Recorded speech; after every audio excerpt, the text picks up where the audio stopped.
Four Seasons, Sunday on A&E. A&E's Investigative Reports is brought to you in part by Ford Motor Company and by the card, the American Express card. Don't leave home without it.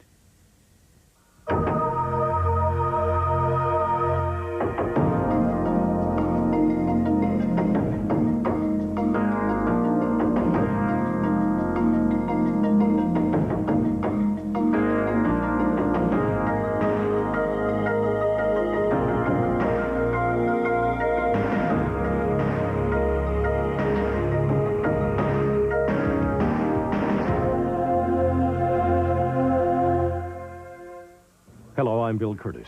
In just a few short weeks in late August 1990, Saddam Hussein shocked a post-Cold War world. By ordering a lightning invasion of neighboring Kuwait, he put an end to hopes that international wars were a thing of the past. How could it have happened so fast? Were U.S. officials asleep at the switch? As we shall see, there was plenty of warning. White House officials, military commanders, and heads of state have now given investigative reports a remarkably candid insider's view of the onrushing events that climaxed with Operation Desert Storm. It's a profound story, especially when chronicled step by step as we look closely at anatomy of a war. The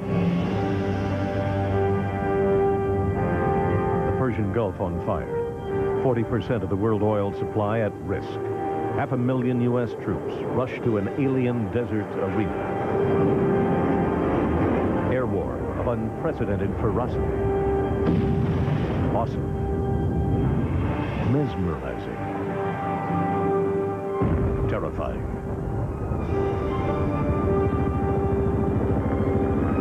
Effectively, a world war.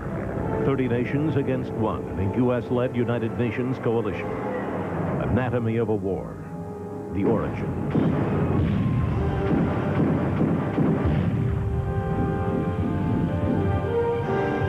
The Iran-Iraq War. It rages for 8 years, a measure of Saddam's fanaticism. He takes 500,000 casualties. But as it ends, so does the Cold War. Saddam senses a superpower vacuum. He begins to probe, pressing old border claims against Kuwait. Grievances understood at the CIA. He clearly wanted control of the oil fields that he felt were his, or where the oil was being stolen, in his view, by slant drilling from Kuwaitis in a disputed border area. He wanted access to the ocean through the islands that he claimed. If he had taken those, he could take those very quickly. The threats build. Only 2 months before he invades Kuwait, Saddam hosts the Arab League. He had fought Iran for all of them, he says. Now, with his own oil reserves, the second largest, squandered, he demands huge compensation. Egypt's president. He already taken over $60 billion from the Gulf countries during the Iran-Iraq war. And they were helping him a lot. It seemed as if it was a minefield, and people had to be wary of where they stepped. I think that, for example, Kuwait provoked Iraq quite a bit prior to the invasion itself.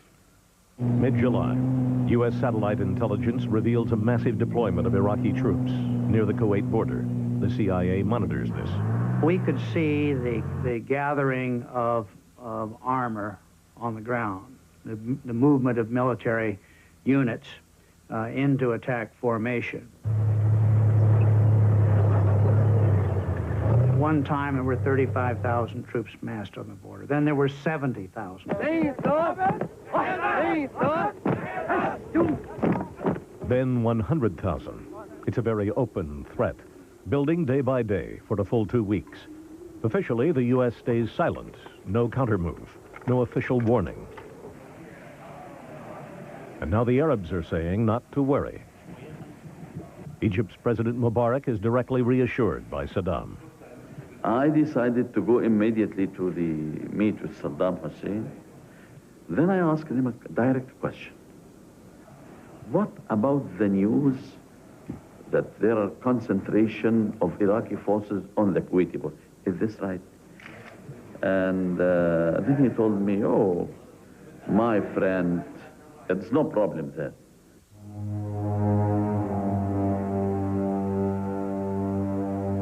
One week before Saddam invades, he abruptly summons U.S. Ambassador April Glaspie, who tells him the U.S. holds no opinion about your border disagreement with Kuwait.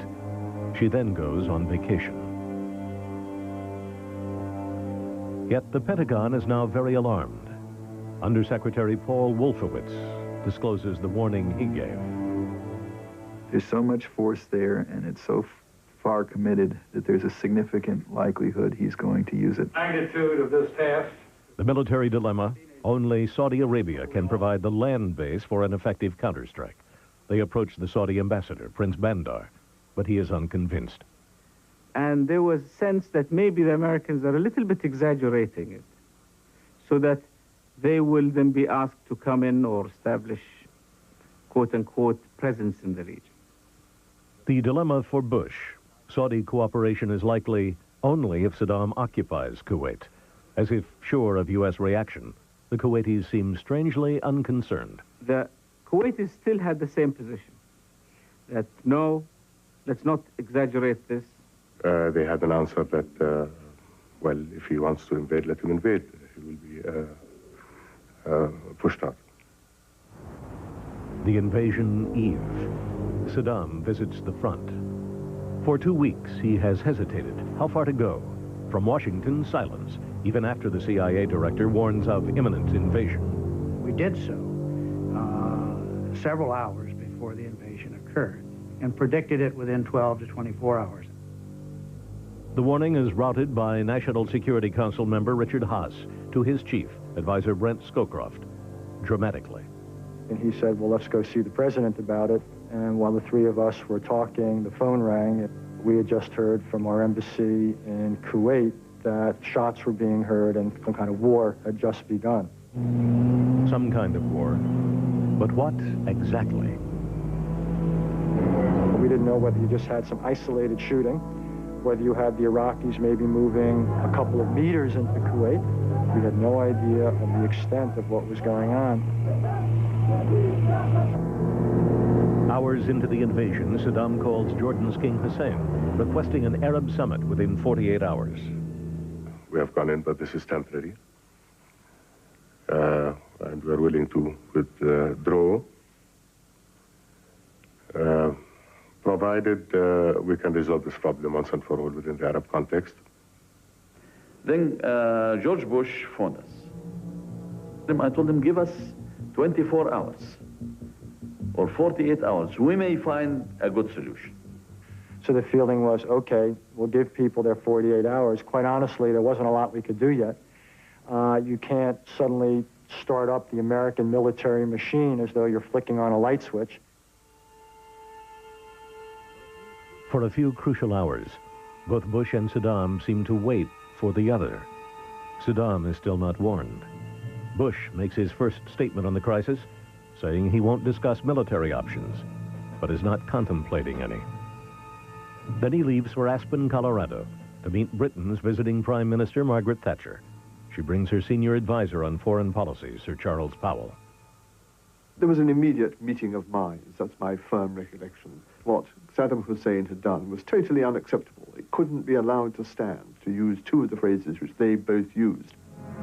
Feeling betrayed, Bush and Margaret Thatcher do not wait on an Arab solution. They begin forging a coalition of nations built on their personal contacts. There we were, stuck in a very attractive ranch high up in the mountains in Colorado, a tiny staff of people trying to reach world leaders by telephone. It was a somewhat curious setup, but it worked very well. As they meet, Saddam's forces, never seriously warned, occupy Kuwait City and systematically sack it.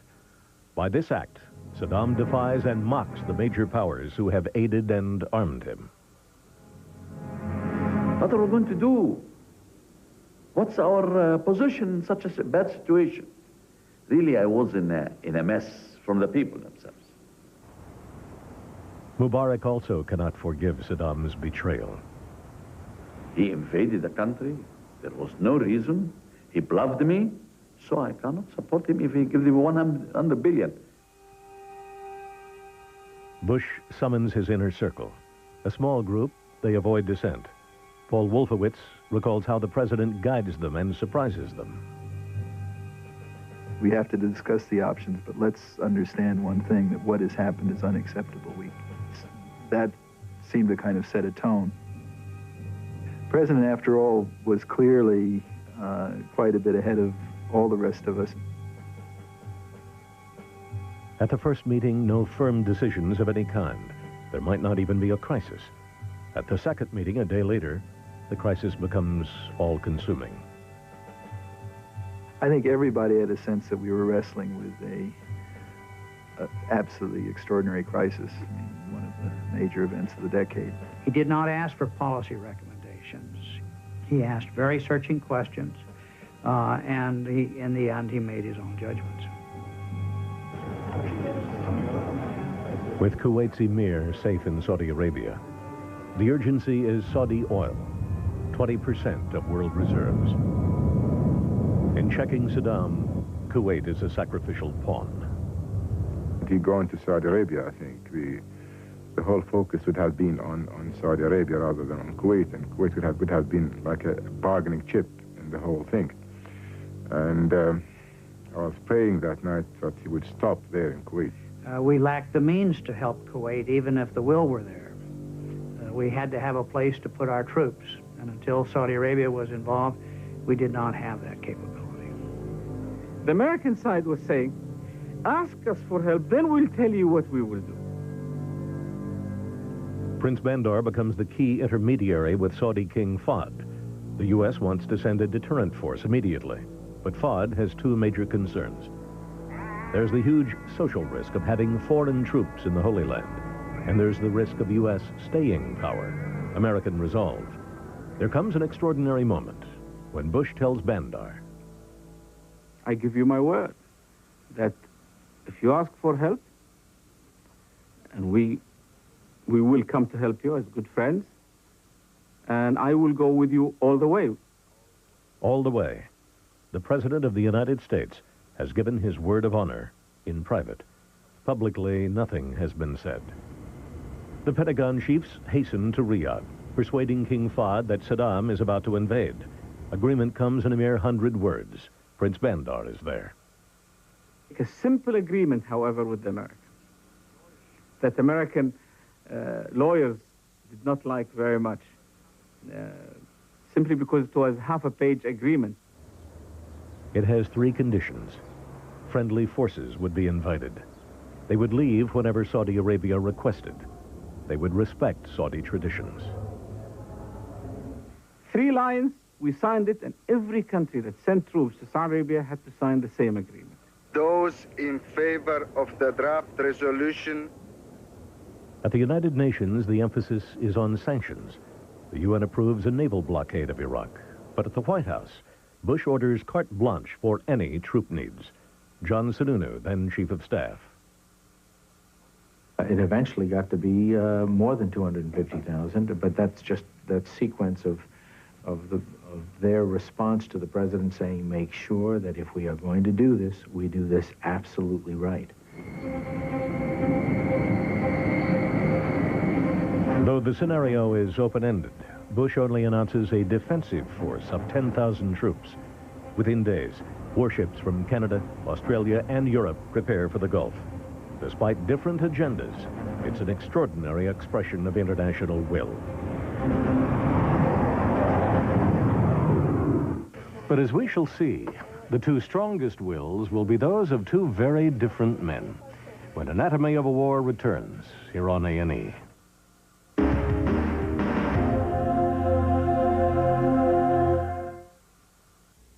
Quality results depend on making the right investments. And at Ford Motor Company, that begins with our employees.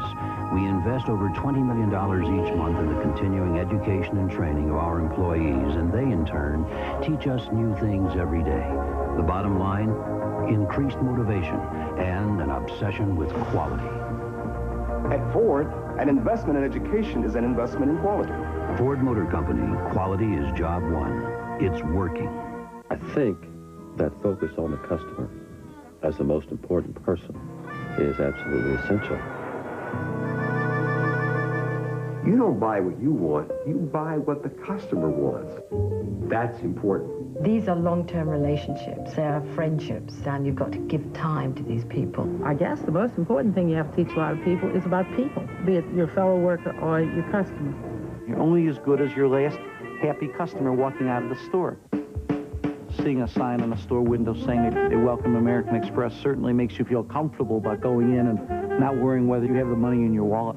I call it security because everything works with a card. There is no option, there's no debate. I've really been very appreciative of not just the card itself, but the service behind the card.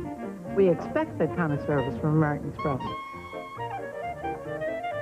American Express is welcomed wherever they appreciate customers. That's a lot of places. There will be a road. It will not connect 2 points. It will connect all points. Its speed limit will be the speed of light. It will not go from here to there. There will be no more there. There will be no more there. We will all only be here.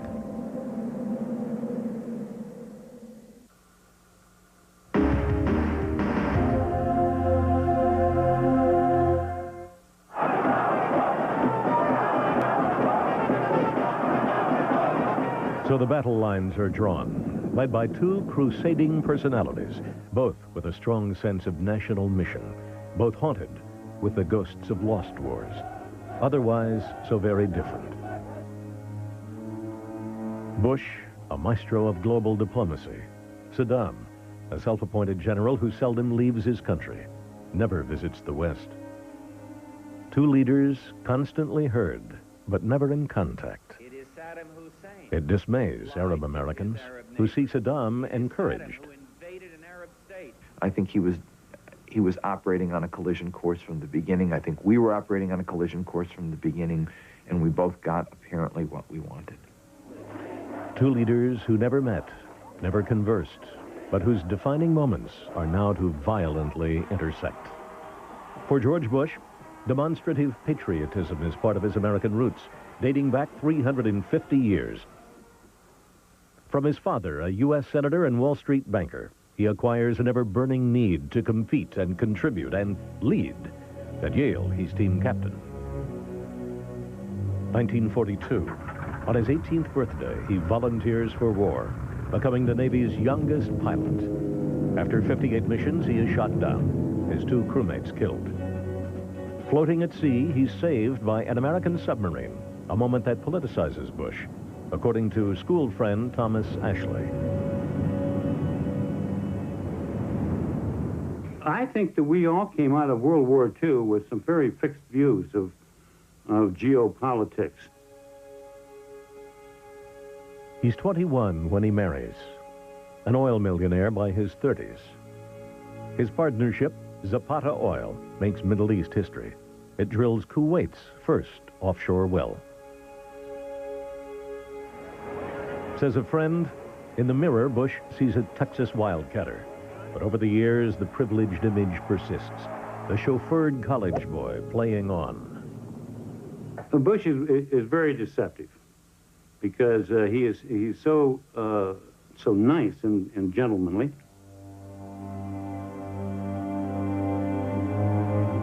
But don't ever try to beat him. He runs hard. Member of Congress, ambassador to the United Nations, director of the CIA, vice president. He calls himself mission-oriented, yet remains a shadowy figure. Time magazine's 1990 Man of the Year presents two faces of Bush. Managing editor Henry Muller. And so we did settle on what first seemed like a joke, but what in the end seemed like a very pointed way of saying something to our readers about George Bush. The one on the left looks more like an inspiring leader, looks more like a visionary. And the one on the right, which is a little more downcast, more of the wimp, more of the man who lacks leadership. And that there is no place for lawless aggression in the Persian Gulf. His response to Saddam's provocation was so uncharacteristically strong. Dealing with Hitler revisited. We cannot talk about compromise. He was acting out of a deeply held conviction of his own that he was the white hat fighting the black hat here. The black hat sells, and targeting Saddam rather than Iraq helps his Arab enemies. Arab commentator Rajida Dargam. So the war was built as a war against Saddam, and this is the personal element. Saddam Hussein had wanted Iraqis to know him as Saddam. It's like the emirs and the kings are known with their first names.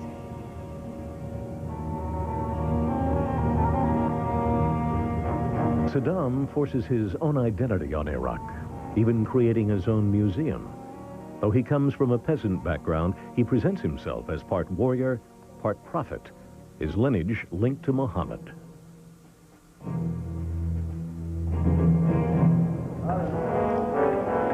Restoring Babylon's ancient walls, he has the bricks inscribed, rebuilt in the time of Saddam Hussein. Saddam draws his power from the past. British historian Philip Knightley. They see it as yesterday. I mean, it's passed from father to son. It becomes part of the folklore. They feel they've been badly done by the West.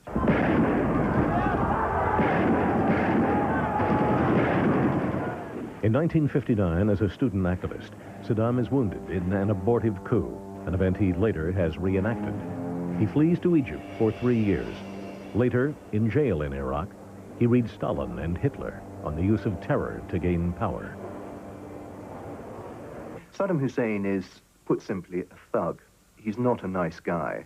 If you met him, you would be very wary of him, but you would, I believe, also be captivated by him. He looks you very keenly in the eye, gives out an air of intelligence and shrewdness. But one of his greatest achievements, to my mind, has been to make education a priority in Iraq, to develop his country and remove some of the social divisions within the country. Saddam achieves major reforms, notably for women, but succumbs to megalomania. Iraqis have 200 songs about their president, prime minister, commander-in-chief. He's not known for what he's done to his own people.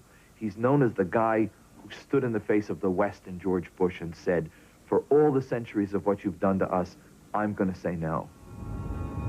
Saddam Hussein. The name means he who confronts. Next, as a climactic deadline nears, Saddam Hussein confronts not only George Bush's U.S., but also nations that once called him friend. When we come back.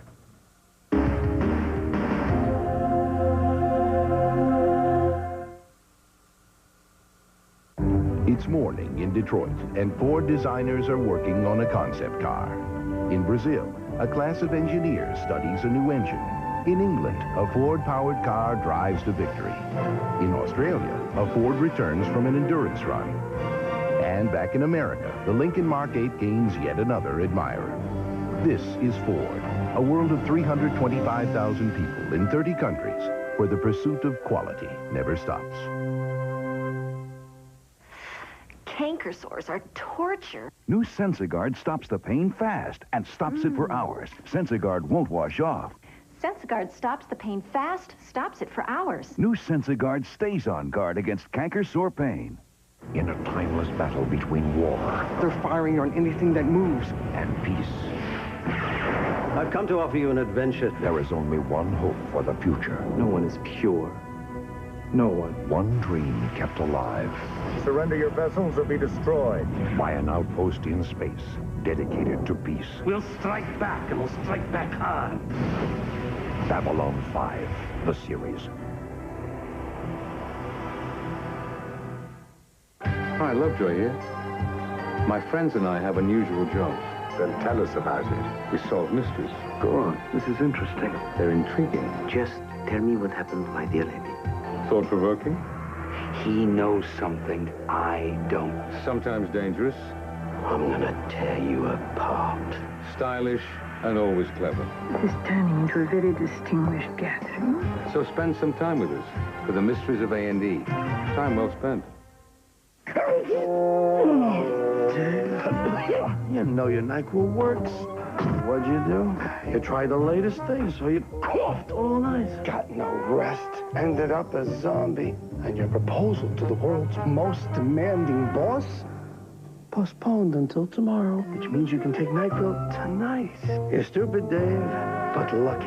Vicks NyQuil, the nighttime sniffling, sneezing, coughing, aching, stuffy head fever so you can rest medicine. Also new NyQuil hot therapy. A&E is always pleased to present programs which inform as they entertain. A&E Classroom offers viewing opportunities of extraordinary educational merit and represents our continuing commitment to education. A&E Classroom, time well spent.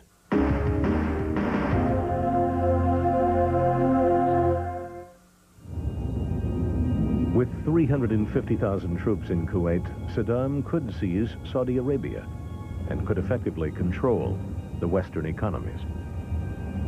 Oil dependency speeds the coming war. British political scientist Fred Halliday. One could say that cheap and reliable oil is as important to democracy in the late 20th century as cheap and reliable wheat was at the end of the 19th century. Without it, you aren't going to have a functioning political system. The stakes are huge, with only a token U.S. force in Saudi Arabia. A coalition force hinges on wider Arab participation, on under-the-table inducements. Syria's President Hafez al-Assad had been shunned for supporting international terrorism and siding with Iran. Now Bush offers diplomatic pardon. Foreign policy specialist William Quandt. Assad had backed Iran. He was in the doghouse in the Arab world for having done so. All of a sudden, Assad turned the tables on Saddam and said, gotcha. For Egypt's Mubarak, Bush offers a huge economic incentive. Bush wiped out $7 billion of military debt like that, and Congress amazingly went along with it. Cairo. After days of hesitation, 12 nations of the Arab League commit troops to defend Saudi Arabia. Bush's Rolodex diplomacy has prevailed. He now has his coalition and a new crisis.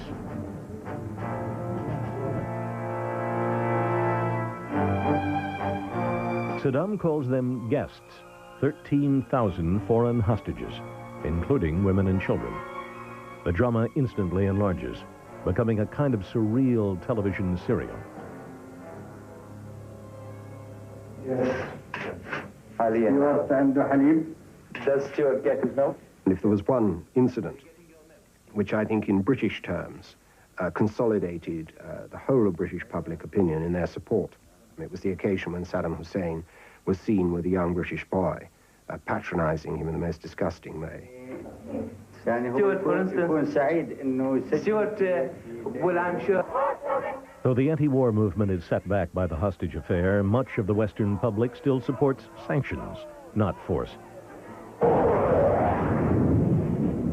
But now, a measure of the stakes. 50 warships from a dozen Atlantic nations blockade the Gulf.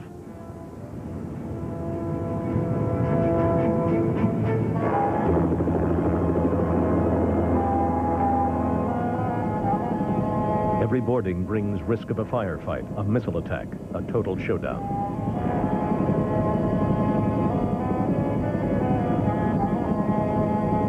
Week by week, the blockade tightens, but the military momentum cannot wait on sanctions. In human terms, the oil squeeze is already tragic, as Third World workers driven out of Kuwait and Iraq besiege neighboring Jordan, desperate for shelter and food. Jordan's Queen Noor. We had been caught up in a game of nations. Over 800,000 evacuees, as we called them, who poured into our borders, camped out in the desert and in makeshift shelters, many with nothing at all.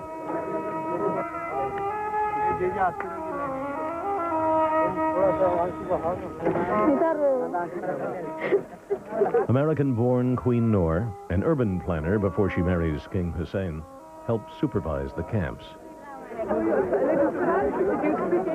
Their economy wrecked. Jordan's king and queen, once close friends of George Bush, find themselves outcasts. That attitude came into play very quickly. If you're not with us, you're against us, and there's no middle ground.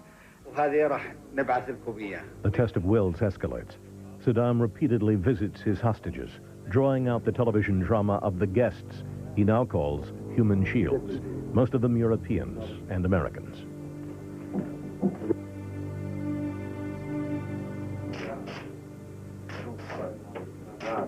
The leadership language becomes extreme. Author Christine Helms has met Saddam. Being called demon or being called Hitler by Bush, I think, told Saddam just one thing that was very important to him, and that was it gave him the flavor, the tenor of what was going to happen. And I believe that probably hardened his decision. Though Saddam releases the women and children, the gap is now something more. It's not just a gap, it's a widening abyss on a day-to-day basis. One by one, Western embassies in Kuwait are starved into closing. It persuades France to dispatch troops, and the U.S. sends another 100,000. By Thanksgiving, Bush inspects a desert force that has grown in just 3 months from 10,000 to 230,000 troops. Bush, in his mind, is resolved. Until our mission is done, until the invader is out of Kuwait. Kuwait's emir calls on the U.S. president, bringing a gift of a clock etched with the map of Kuwait. The emir points to the map, saying, "This is what I want." The president turned around to him in a very strong, expressive way. He said, "That's what you're going to get."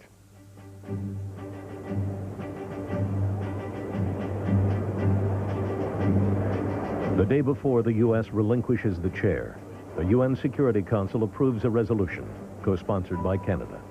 It authorizes the use of all necessary means should Iraq not withdraw from Kuwait within 6 weeks, by January 15th.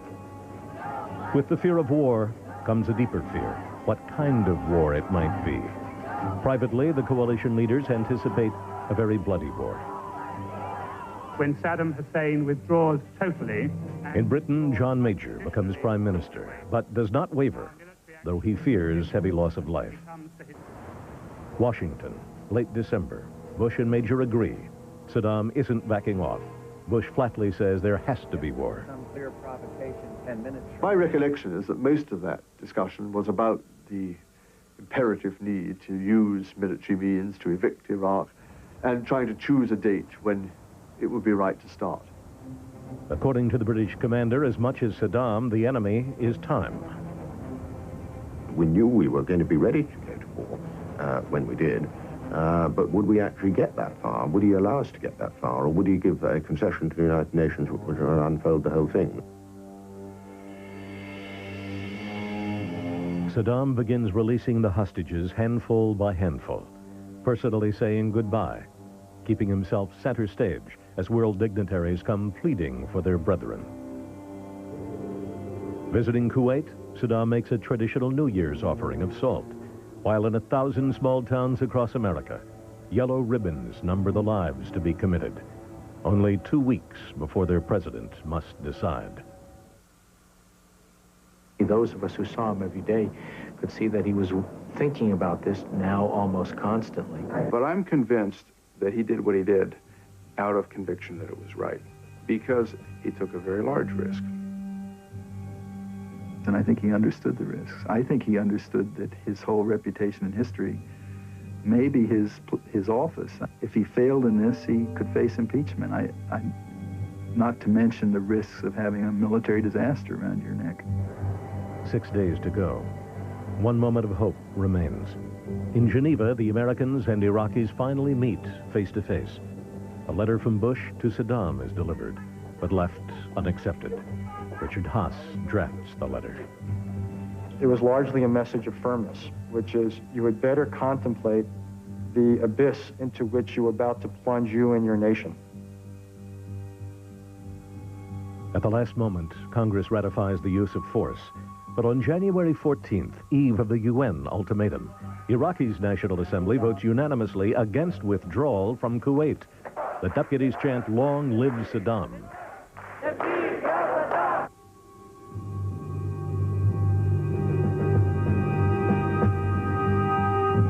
The UN deadline is to expire at midnight.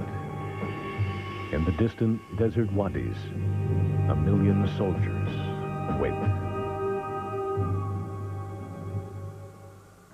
The wait will not be long, as a new high-tech war is about to light the skies over Baghdad. When Anatomy of a War returns here on A&E.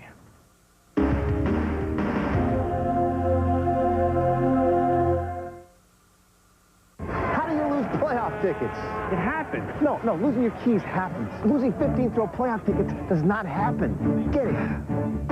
The Isuzu Trooper was designed around a very simple premise. Where are we going? Somewhere they won't find your body. Life's an adventure. Be prepared. Whoa! Okay, give me the binoculars. The binoculars. They're on the hall table next to the ticket. Isuzu. Practically amazing.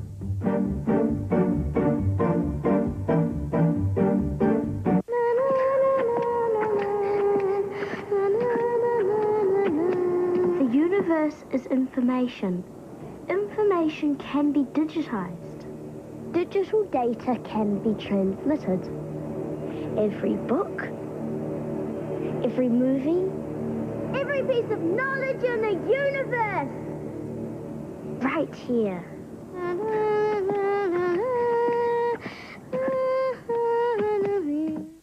Spend some time with history. Or spend time with a mystery. Music. Dance. Or comedy. A&E is time well spent. Don't miss the event of a lifetime when Tibor Reuters presents Luciano Pavarotti, live in concert at the Summit February 2nd at 8 p.m. Charge by phone by calling Ticketmaster at 629-3700. Luciano Pavarotti, the voice that has touched the world, comes to Houston for one performance only. Call now for tickets and don't miss the event of a lifetime. This weekend, cable brings you the power and the glory of music. Amy Grant, Take Six, and many more. The best of modern Christian music is on the Family Channel. It's CCM TV. Then it's Gospel Time. Bobby Jones Gospel Time. The Bobby Jones Gospel Show. Exclusively on Black Entertainment Television. Cable brings home sweet, soulful sounds every weekend. Warner Cable. Better TV, getting better every day.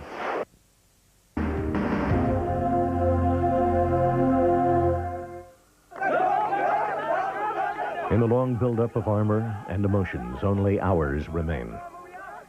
The President of Egypt. And I tried with Saddam Hussein sincerely, not for the propaganda.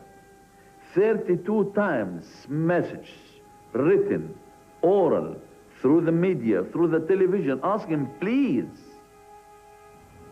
32 appeals from one head of state to another, unanswered. Now, the eve of war, the last prayer. Jordan's King Hussein is concerned. I was concerned for the human losses, for the blood that would flow, for the bones that would be broken, for the relations that would leave this region in tatters. A new age of war, high-tech war, begins. Each side with its concept of victory. Eastern Standard Time, Operation Desert Storm forces were engaging targets in Kuwait and Iraq.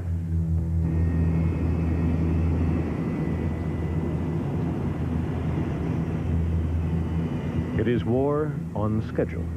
It begins with the air war, the scale of it unprecedented. President Bush has set the objective unequivocally.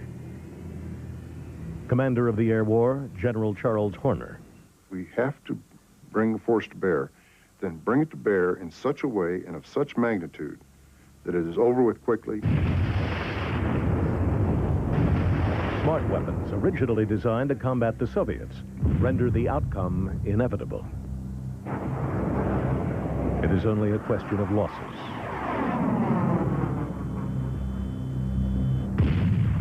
The British field commander, Sir Peter de la Villiers, on the preparations. You set this great machine up, spent 6 months working at it, and then you suddenly lifted the starting gate, and it's off.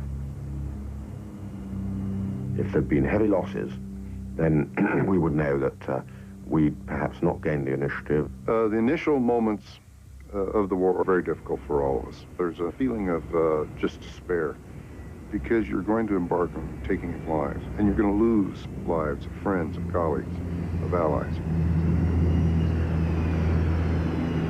And so that is a real bummer, the best way to put it. Rather like an election campaign, you wait for the first few seats to come in to get a feel for how the campaign's going to unfold. So that next morning was critical. How many of these aircraft were going to come home? It's not that we didn't have confidence, but there was just that element of doubt that had been nurtured by all the negative press, by all the self-doubt that all of us have. I'll tell you, it was tough, those opening moments. To a watching world, it looks apocalyptic.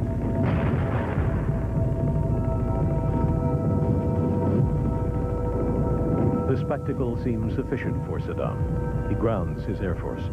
The fireworks fit the mood of the coalition commanders. A sort of almost festive feeling as you saw that there were losses were exceedingly light, indeed so light as to be almost beyond one's wildest hopes. From the start, the war is heavily censored on both sides. 1,200 Western reporters rely almost entirely on military briefings. The most televised event in history relays little but spectacle. A long-time Middle East correspondent, Robert Fisk. For many of them, it was the first time they'd ever covered a war. They thought it was about victory and excitement and our side winning. It's seen as a kind of user-friendly war, even in Moscow, once the intended recipient of it all.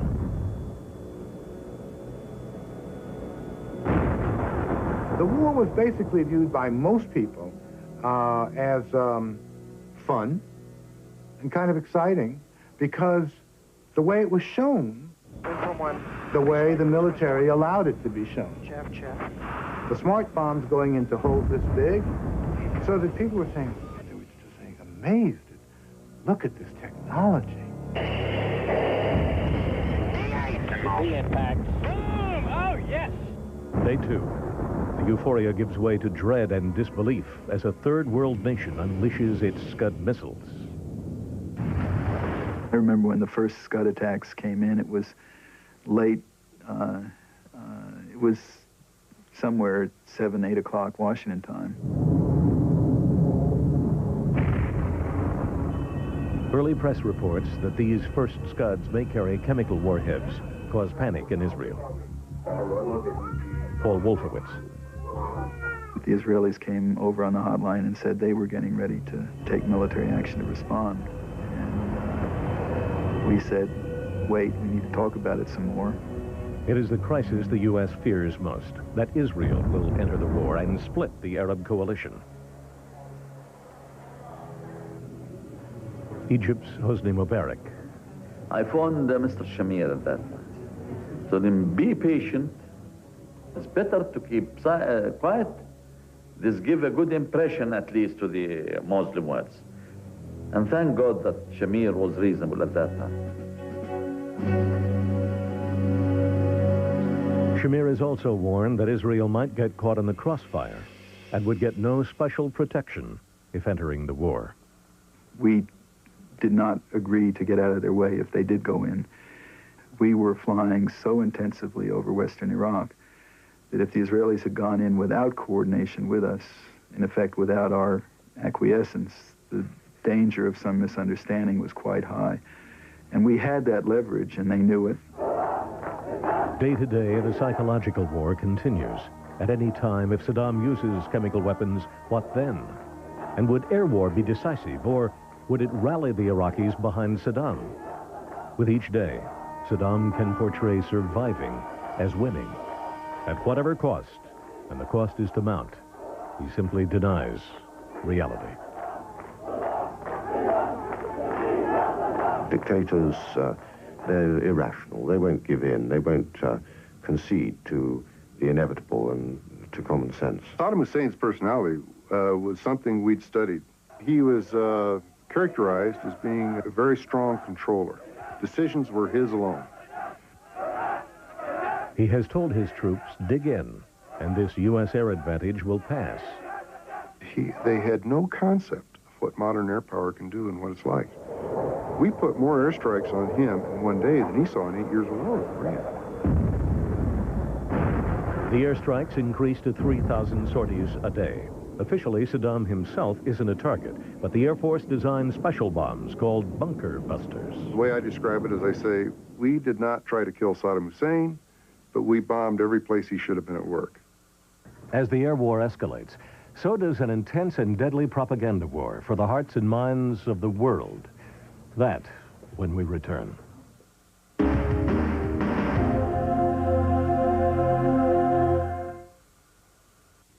Nobody does it like you, the way that you do. Hoover, nobody does it like you. With all I've got to do, I can't afford a sleepless night. So when I feel I can't sleep, I take maximum strength Nitol. It's safe and it works fast, and that means a better night's sleep. Get to sleep in minimum time with maximum strength Nitol. The success of any organization of human beings really depends upon how well they can work together. So we try to hire good attitudes. I think the easiest way to lose success is to become convinced that you are successful. I think American Express has a distinctive market. I've really been very appreciative of not just the card itself, but the service behind the card. American Express is welcomed on airlines all around the world. Herb is kind of partial to his corner of the world. On the next episode of Sherlock Holmes Mysteries. Is the organizer of half that is evil and nearly all that is undetected in this great city. A brilliant crime bears the hallmarks of Sherlock's greatest foe, Moriarty. Then on Lovejoy Mysteries, all he has to do is to find an old table. He's paid me a retainer to find out all I can about Mary Queen of Scots' billiard table. Even if that table is a figment of the imagination. Whose billiard table? Both on the A&E Monday Night Mysteries. Monday on A&E. I never worry about money now that I use Quicken. Now we're organized. With Quicken, we always know exactly where our money's going. And exactly how much we have. I was afraid of the computer, but with Quicken, it's easy to use. Yes, Quicken, the world's best-selling finance software and the fastest, easiest way to organize your home and small business finances. Quicken tracks bank accounts, investments, tax information, budgets, credit cards, and loans. And it's simple. If you can use a checkbook, you can use Quicken because your screen looks exactly like your checkbook. Just type in the payee, the amount, Quicken does the rest. Every transaction automatically categorized, so a keystroke shows you where your money goes with revealing graphs like income and expenses, budgets, net worth, and more. And it's fast. Quicken just reconciled my whole bank statement in 2 minutes.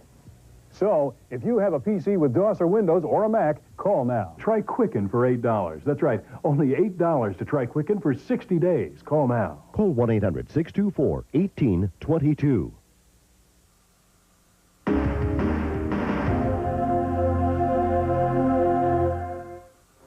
Saddam is shown in a command bunker that is never located. German-built, 60 feet deep. From here, he broadcasts daily on the so-called Mother of Battles radio.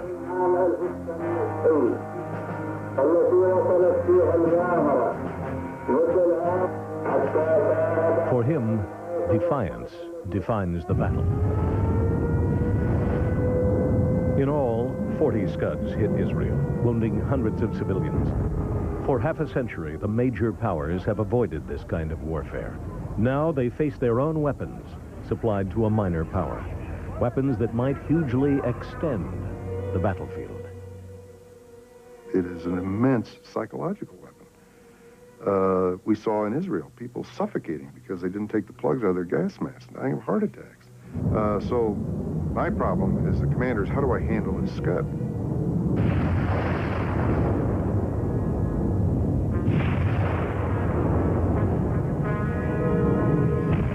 And so the U.S. sends Patriot anti-missiles. This is the headquarters of the Air Force. Keep your eye on all sides of the building as the airplane overflies the building. Precision bombing, says the military, the British commander. I was amazed when I saw how accurate the American bombing became. You just virtually might put a cross on the bridge and where you want the bomb to go, and that's where it goes, within a few feet. This is the Air Defense Headquarters in the vicinity of Baghdad. Pinpoint accuracy, the military claims. But smart bombs comprise only 7% of the tonnage dropped. And accepting news management, the media become the war's losers. Journalist Robert Fisk. They broke the trust. They became a conduit down which the military could blow and the message would whiz out the other end to the reader or the viewer. They became, in effect, unpaid propagandists. Confounding this problem, live coverage from Baghdad, a factory producing baby formula or biological weapons. Both sides show only what serves their propaganda. By the third week of air war, the targets are dual use: highways, bridges, power, water, sewage plants, everyday life. It's an intelligence decision. CIA Director William Webster. Judgments had to be made in those areas. That's the nature of war. Bridges were destroyed. Other things were not destroyed on purpose. Selection of targets in this war was very, very carefully done. That doesn't mean that occasionally bombs didn't miss. War is not antiseptic, but we attempted to do whatever we could. When it came to attacking what you would term civilian-type targets, industrial targets, if those targets had a direct effect on Iraq's capability to fight the war, then they were fair game.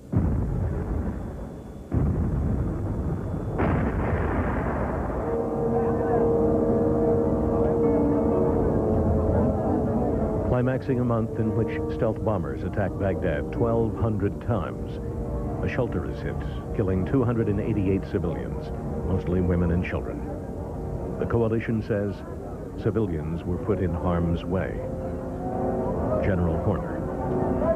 It was not a mistake.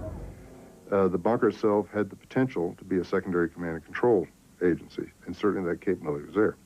I don't think anybody who went there felt that they believed the story that it was an important military target. The day before, the BBC's John Simpson films a girls' school adjoining the shelter.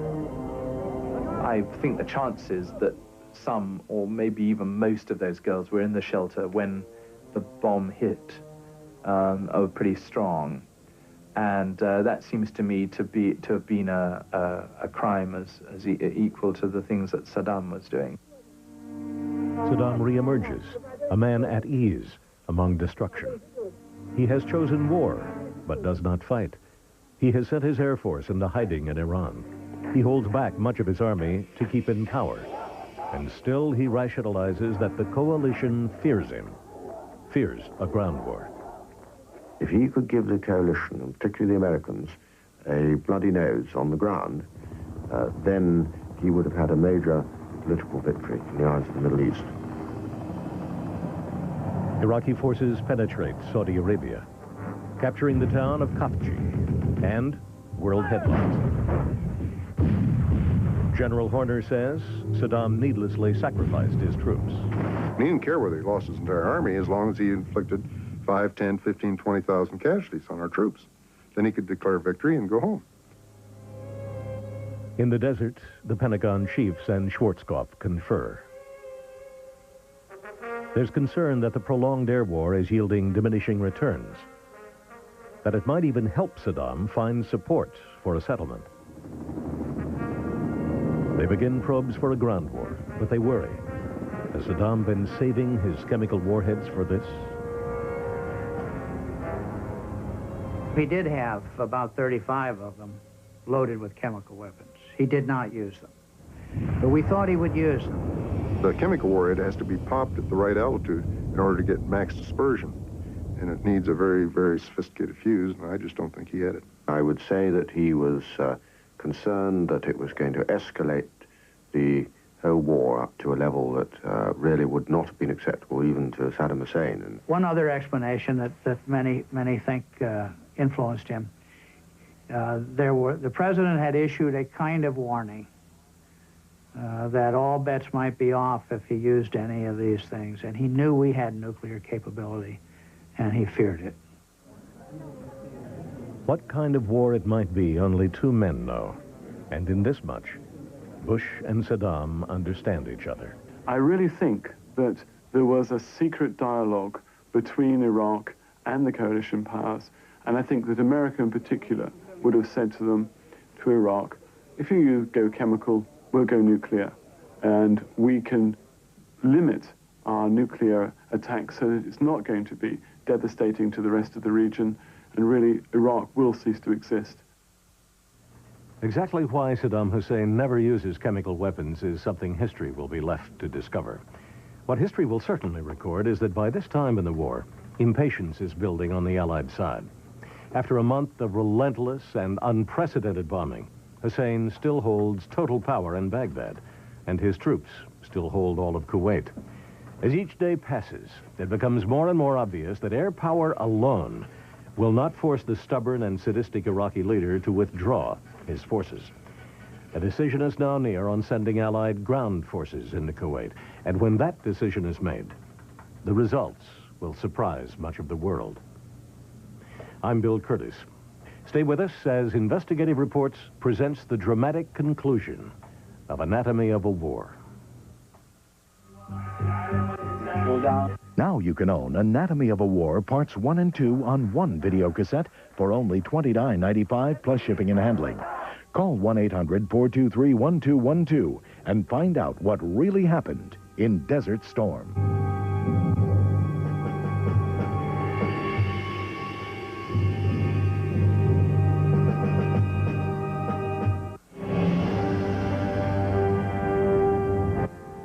Did Desert Storm bring us to the brink of nuclear war? We'll hear from the former CIA chief as Investigative Reports continues next on A&E.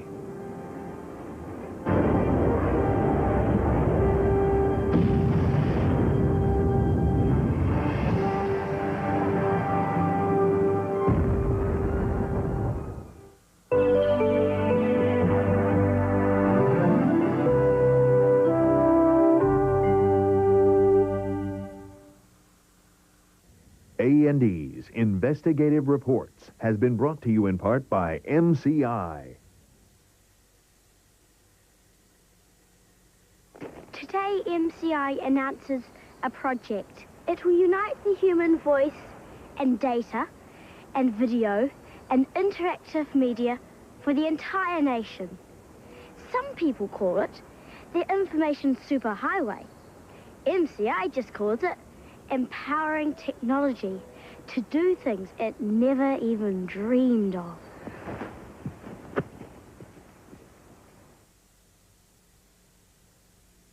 When your dentist cleans your teeth, he uses special instruments that get between them. But what toothbrush would your dentist prefer to use? Well, in a recent nationwide test, dentists tried a leading flat brush and Crest Complete. The brush more dentists preferred was Crest Complete. See, flat brushes aren't shaped like teeth, but because Crest Complete is, it reaches far between teeth. Now, shouldn't you choose Crest Complete? Of course you should. And it's now available in designer black.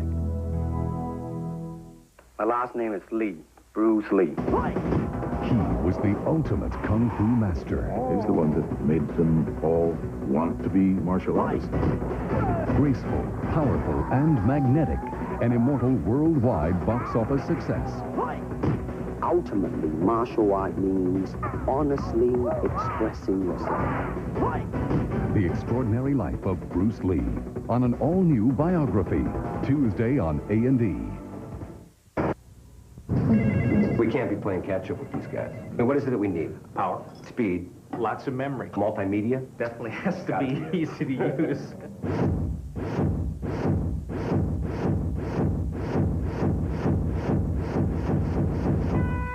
The Packard Bell 486 DX2, designed to keep pace with your needs. Just $19.97 at Best Buy. Plus, get no payments and no interest for 6 months on all computers.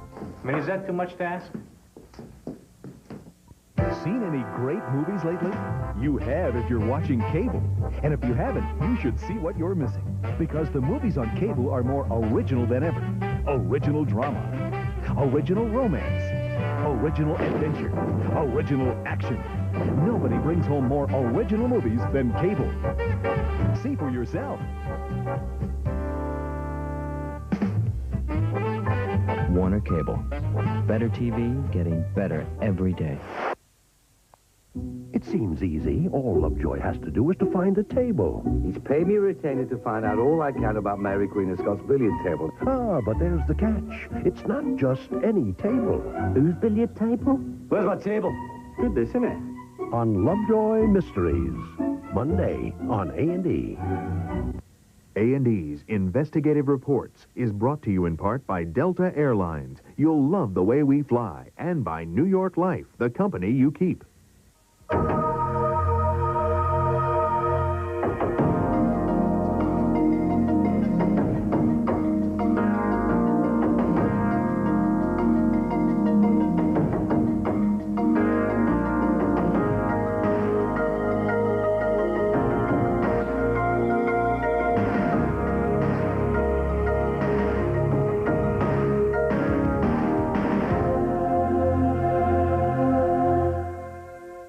Hello, I'm Bill Curtis. From the outset of Operation Desert Storm, the United States and its allies remained steadfast in their resolve to force the Iraqi army out of Kuwait. What they feared most, however, was a sustained ground war resulting in thousands of casualties. For 5 weeks, the Western allies unleashed an air assault, the likes of which had never been seen. But while the death toll and devastation were massive, there still were no signs that Saddam Hussein's forces were ready to abandon Kuwait. The Allied leaders had now concluded a ground assault could no longer be avoided. And as we shall see in a further examination of Anatomy of a War, once the decision was made, the Iraqi army in the desert sands were no match for the lightning ground attack that would seal their fate.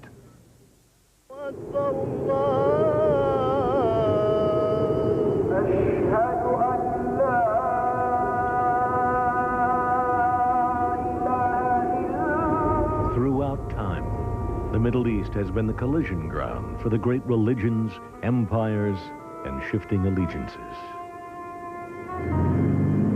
Now, as 1 million soldiers come face to face here, both sides look to history to claim the higher morality.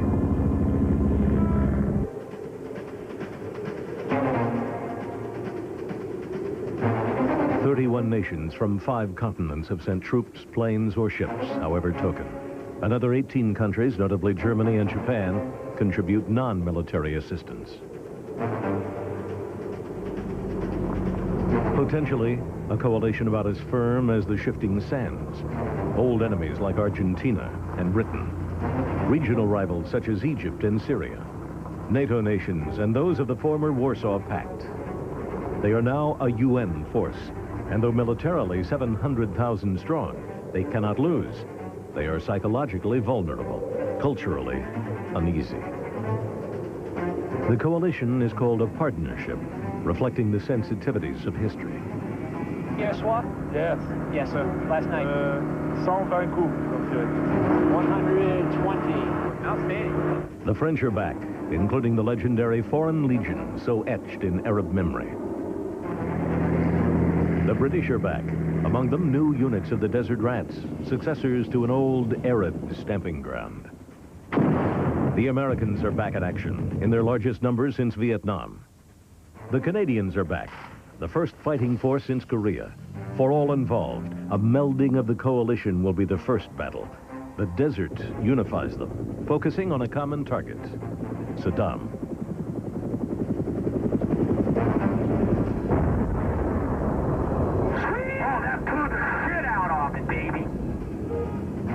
Saddam, however, is the distant enemy. More immediate are the cultural contradictions. The poorest nations defending the richest. Revolutionary states upholding monarchies. Democracies protecting the emirs. The solution? Segregation. This is Saudi Arabia. 10 million people in a country larger than Western Europe. Most of it is desert. The front line is in the desert, and they were shipped to the front line. And as with even 500,000 troops, you still could not fill the Saudi desert. Faced with the riddle of 37,000 conspicuously liberated female soldiers, the Saudis amend their peacetime employment policy. American author Sandra Mackey spent years in Saudi Arabia. You still had in operation this same tactic that they had used with the Westerners all along. You stuck them in the desert. You really couldn't sit around and see if the sanctions were going to work, because the social tensions in Saudi Arabia caused by that Western presence were tremendous. This alien occupation, as much as Saddam's prolonged occupation of Kuwait, now speeds the necessity of a ground war. The momentum gathers. Surrender leaflets shower the skies along with bombs on Iraqi troops.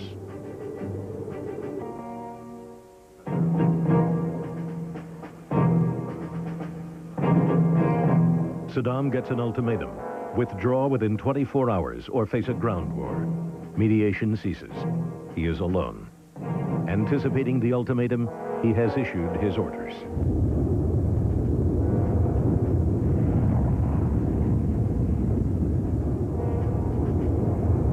A scorched earth retreat.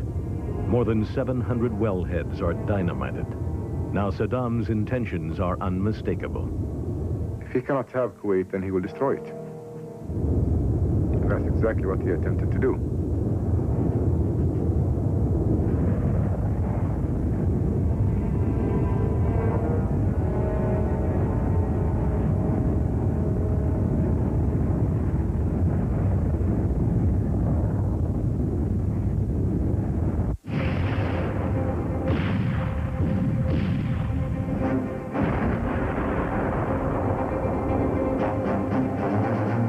For 5 weeks, the coalition army, the largest force assembled since World War II, has been poised, waiting on the high-tech air war, which by itself provides no solution.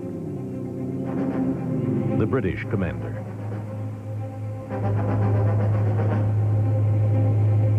I don't think it's altered one thing, which is that at the end of the day, you're fighting a war over a piece of real estate. You've got to have somebody there on the ground. A full month before, early in the air war, the field commanders assessed Saddam's army as largely crippled. We're watching his army being degraded in front of our eyes, unable to withdraw, unable to surrender because their leader won't let them. The front lines had been attrited down to a point where all of these units were at 50% or below. Despite that assessment, the Allies still hold back, prolonging the air war to reduce ground casualties. The field commanders receive even more troops than they request. We had built up enormous forces by the time the ground war went in, and there was no question of our ground forces going in till we reckoned we got enough to win, and win quickly. The long buildup is to bring questions. Does the ground war begin too late and end too soon? Quick victory becomes the priority. Senior advisor to the British Prime Minister, Sir Charles Powell. Optimistically, we thought 2 weeks would do it. Nobody believed that it was going to be a matter of just a few days. The fighting was very fast-moving. At the coalition deadline, the huge Allied army uncoils across the desert. The pre-dawn attack stretches across a 300-mile front, 400,000 troops, 3,000 tanks, 2,000 planes and helicopter gunships. There's total air supremacy. Victory is assured. It's just a question of when. A combined Arab force, the Saudis, Syrians, Egyptians, feints an attack where the Iraqis expect it, head on. It's agreed that Arab troops should be the first into Kuwait City. Despite fears of a bloody fight, they display high morale.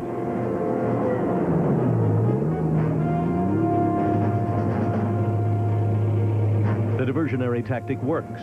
Simultaneously, a massive armored force races west, then north, into Iraq itself. And suddenly he was faced with a highly mobile war maneuver with a massive armored punch coming round and hitting him in the side. And they just weren't up to responding to that sort of the ferociousness of the attack, nor the unexpectedness of the direction of the attack. As airborne troops cut off the rear, Saddam's occupation army is hit with devastating force. 200,000 armored infantry smashed directly on different fronts into Kuwait. Even just hearing it, the firepower stuns. Robert Fisk. And we went about 10 miles up into Kuwait, and you could hear the air pressure changing as you approach the gun line, and this tremendous extraordinary sand that would shift on the ground when the gun was fired. Little resistance is offered. Iraq has drastically cut its losses, holding back entire divisions.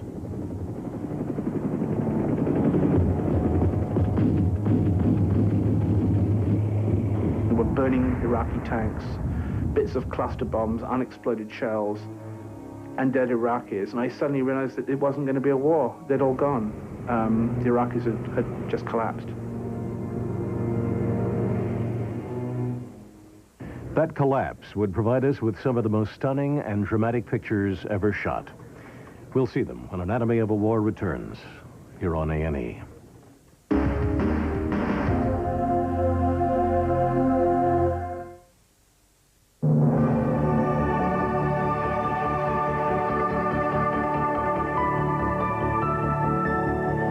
Every day in 34 countries and in over 300 cities around the world, Delta Airlines helps people get down to business.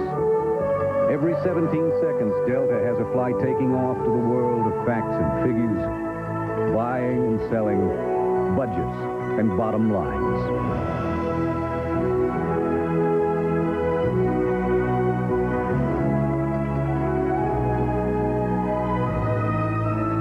And when the job is done, we have just as many flights to bring you back.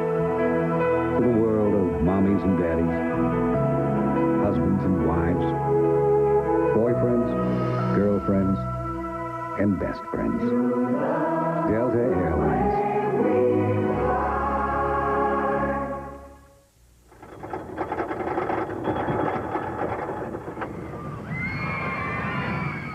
Oh, the thrill. The excitement of some investments, ups and downs. Hey, that's life. Oh, the monotony of following a prudent investment policy year after year after year. That's New York life. New York Life, the company you keep. It's been our observation that where there's a popular car, there's a lease. And where there's a lease, there's one of these. And, well, here's ours, accompanied by the Fillmore String Quartet, who, by the way, would all fit very comfortably inside the Isuzu Trooper. Seeing out's probably the most spacious four-wheel drive around. Why, they could probably even add another member if they wanted to. Maybe not. The Isuzu Trooper and the Trooper Lease. Practically amazing.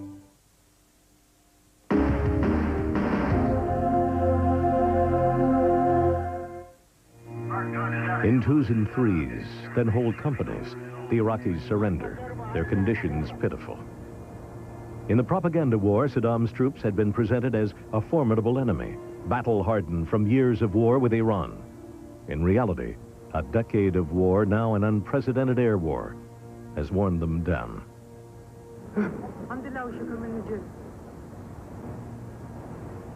Our own forces moved from a point way over to the west of Kuwait to a point in northeast Kuwait in a matter of hours. I still don't understand quite how they got where they did when they did. One talks about the fog of war, and it's a very real thing. When the fog clears, the Iraqi force in Kuwait is reassessed at 300,000, far below the Pentagon's original estimate. The prolonged air war has given Saddam reason and time to redeploy highly trained units, sacrificing the rest in an outmoded trench war. Now ragged, exhausted Iraqi troops surrender en masse, 65,000 of them. So many, so fast, they besiege the field hospitals, where almost all the casualties are wounded Iraqis.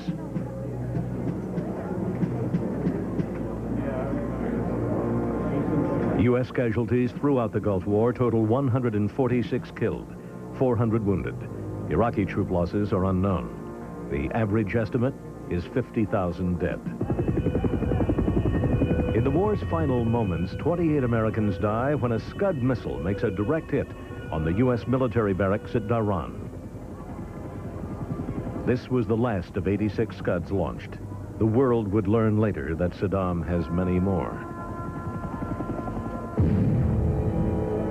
Driven from Kuwait City, Saddam talks bombastically of a fighting withdrawal, For thousands, it seals their fate.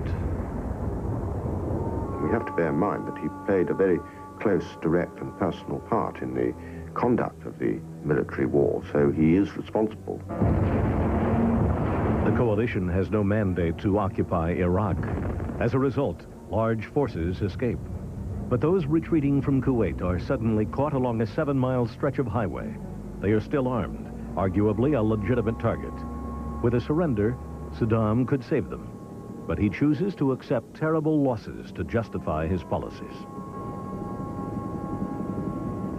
The lead vehicles are immobilized.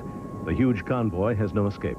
Within hours, coalition fighter bombers incinerate the remaining army of occupation. One pilot calls it a turkey shoot. Well, was it a turkey shoot? I mean, we were out to destroy Iraqi forces in Kuwait, and that's largely speaking what we did. These were the people who had looted and destroyed Kuwait who were now leaving. And they were undisciplined. They were a bunch of hooligans inside Kuwait. I mean, their main interest was rape, looting, and stealing, and torturing people inside Kuwait. Even in such dire straits as they were in, they still had to take all their loot home with them, and that was to some extent their downfall. So they then became bogged down in the sand, and they couldn't manage the vehicles properly. The termination of the war was a tough, tough problem. You're getting into the, some people characterize as beating a tethered goat. And there's no doubt we were beginning to feel that. He's a master at making a balls up. If there's something that you can get wrong militarily, Saddam Hussein will get it. He's no military commander. In the course of the war, the coalition destroys, it says, 27 of the 42 Iraqi divisions deployed. The scale and enormity of Saddam's folly enraged the Arab world. Rajida Dargam.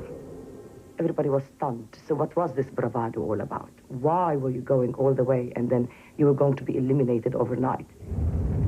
Remember that he had left his own soldiers to die on the highway of death. I mean, if there is any reasoning to try anybody as a war criminal, this is a good enough of a reason.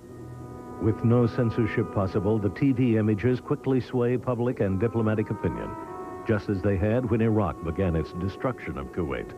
The media now sees the devastation up close.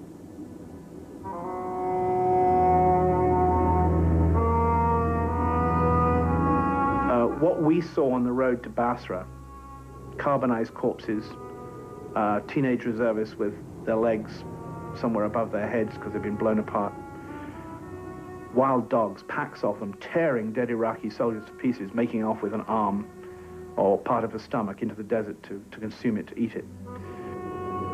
War really is the failure of the human spirit. To the very end, Iraqis in Baghdad hear only of victories, but privately they are cynical about Saddam. BBC correspondent John Simpson.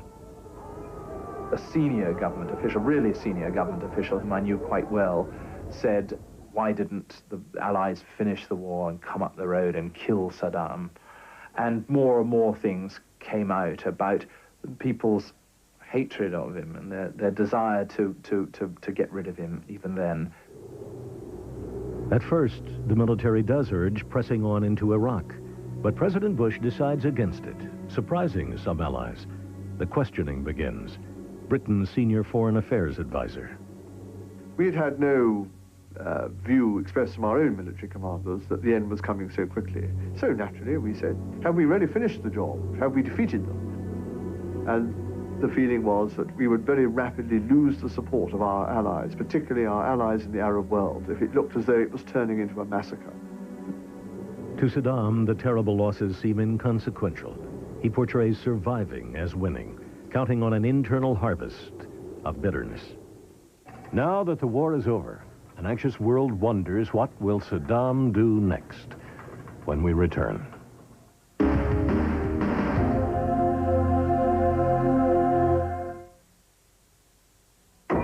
I I hate my wimpy toilet bowl cleaner. Introducing new X14 toilet bowl cleaner with 2 times the chlorine cleaning power of the others. 2 times more. And X14 cleans and deodorizes for up to 8 weeks. It's new. It's better. It's X14. When you're smiling,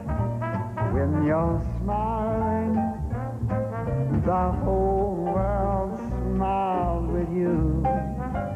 You know, people who start chewing Freedent because it won't stick to most dental work keep chewing it because it tastes great. That's why they stick with the gum that won't. Non-stick Freedent, the perfect gum for almost perfect teeth.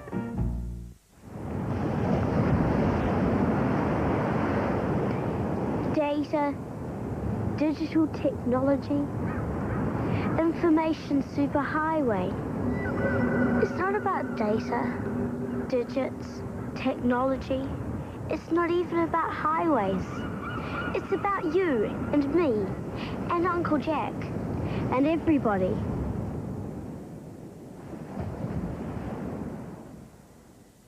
You're beyond suspicion, Miss Marple. Oh, nobody is beyond suspicion. A third murder. Has everyone choked up? Whoever it is will pay the price.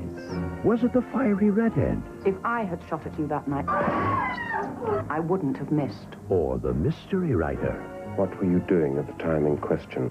Miss Marple comes face to face with the killer on Agatha Christie Mysteries. Sunday on A&E. Ever notice how everything works great on television commercials, but when you get it home, it's never quite what it was cracked up to be? Hi, I'm David Orrick. I make the 8-pound Orrick XL used in thousands of hotels. It's the best vacuum cleaner in the world. But don't take my word for it. I'll let you try it out in your own home free for 15 days without obligation. For a free brochure, just call 1-800-454-4700. The reason nobody else makes an offer like this is that nobody else makes a vacuum like this. Now you can own A Year in Provence on video cassette. Call 1-800-423-1212 and order this box set for $79.95 plus shipping and handling. And receive this tote bag at no extra cost.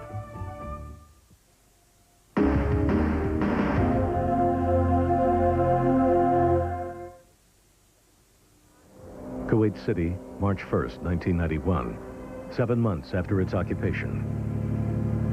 Kuwait's ambassador. I couldn't believe my eyes. Most of the buildings were taken over, made into like fortresses. The beaches were dug up, barbed wires, mines all over the place. I mean, he had...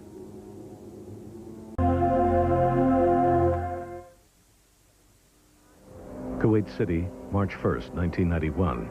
7 months after its occupation. Kuwait's ambassador. I couldn't believe my eyes. Most of the buildings were taken over, made into like fortresses. The beaches were dug up, barbed wires, mines all over the place. I mean, he had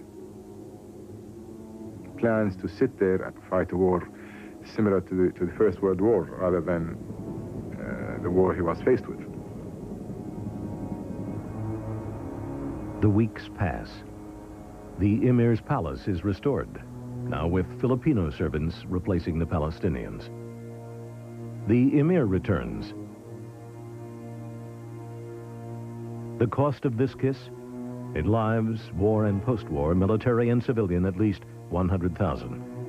In casualties, those wounded, homeless, displaced, at least 2 million. In dollars, the price tag for the bombing and the rebuilding. An Arab study estimates at least 600 billion. But what if there had been no war? Some feel the cost would have been higher. But think of what we don't have. We don't have an Iraq with nuclear weapons. We don't have an Iraq that owns all the oil resources of Kuwait. We don't have an Iraq that is intimidating Saudi Arabia and all the countries of the Persian Gulf. We don't have an Iraq, and I'm convinced this is where we would have been in 5 or 6 years, that is about to start a nuclear war with Iran or with Israel or with both. Suddenly, as anti-Saddam factions rise up, threatening regional upheaval, Iraq's stability, even Saddam's survival, becomes the new priority. he had to be left with sufficient forces to run the country and defend its borders. Otherwise, we were just going to create a vacuum there that might have posed its own problems later on. With the ceasefire, he remains visibly in control. He survives by treachery. He dupes his adversaries, and no opposition appears. Quite simply, no one has planned for the peace, confesses a senior coalition diplomat. I have to say, I don't think there were very detailed scenarios for post-war. It's a strange thing. Your mind focuses entirely on the immediate objective of defeating the enemy, of getting Iraq out of Kuwait. And exactly what will come after that has a sort of secondary importance. What now follows? Kuwait, an inferno. The battlefield far from stilled.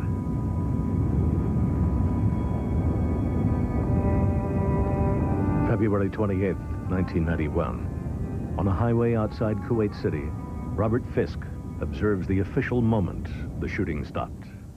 It just stopped through my left ear, but continued in my right ear. In other words, the war went on for the people who had brown eyes, who were Iraqi or Muslims or Arabs. It stopped for the Westerners. We were safe.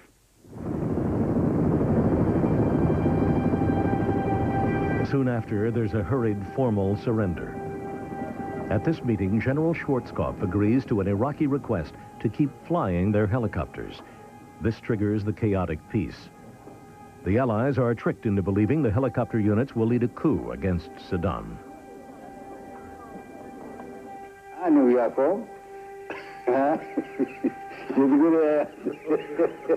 A coup Saddam himself cleverly contrived, according to Iraqi opposition leader Ahmed Chalabi.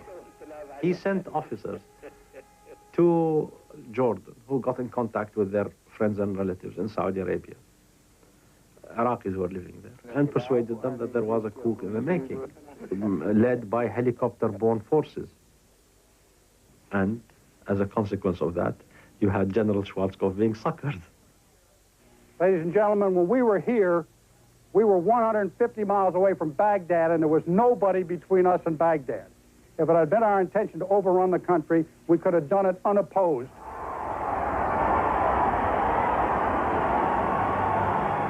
If not his intention, it was his inclination. Acknowledging later that Saddam held back 24 divisions, a major threat to the peace, Schwarzkopf says his first recommendation was continue the march. President Bush's former chief of staff on the reason for not continuing. It's not a very exotic reason. It's not a very complicated reason. It's not a very subtle reason. It's fundamentally that the coalition, which was the key to doing anything in that process, said no. The homecomings are heartfelt, regardless of unfinished business. Duty done. There is unqualified pride in that.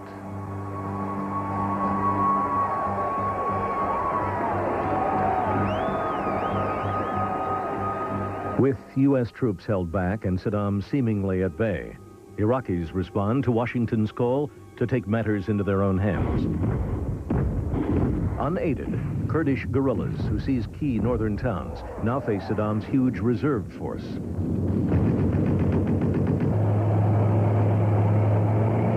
Those troops whom we had been assured by Schwarzkopf, Bush, all the American military machine, had effectively been pulverized, eradicated, largely, were then unleashed by Saddam.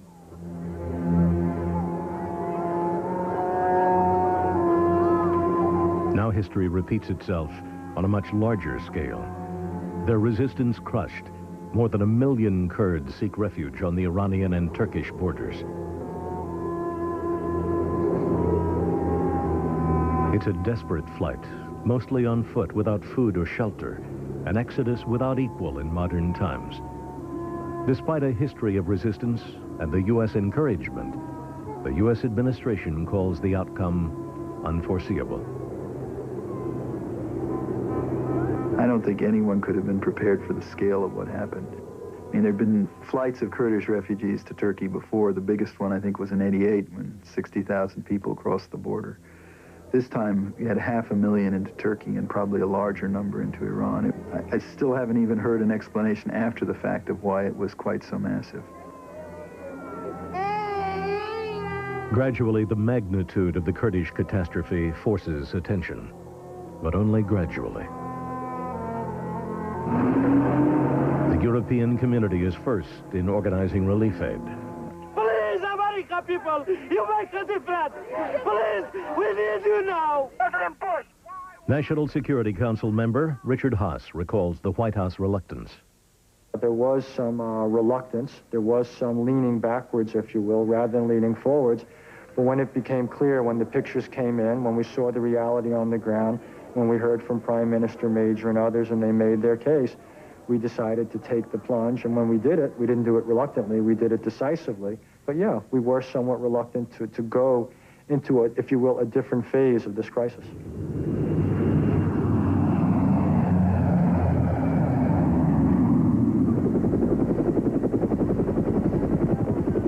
By now, the bitter peace exceeds the war in its civilian death and suffering. As many as 2,000 Kurds a day die in these distant mountains. These scenes deeply trouble the American people, while at the same time they continue to mourn their own dead.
Now there was death, but no war.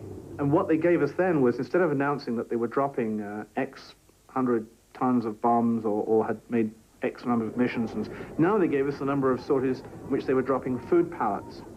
So we got the flip side to high-tech war, which was, come and look at us distribute food, come and look at us protect the Kurds.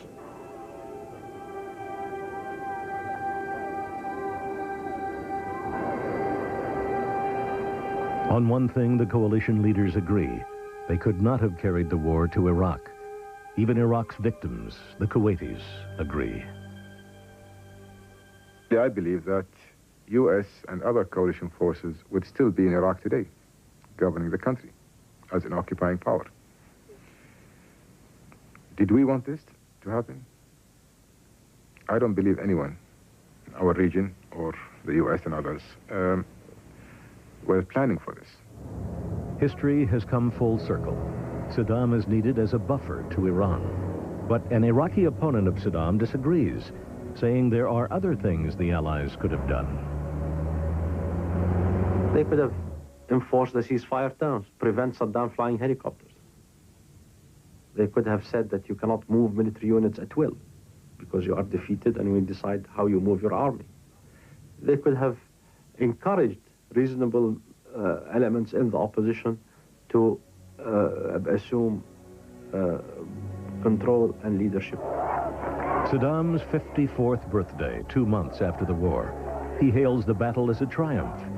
He has promised his people sweeping reforms, though without an exact date.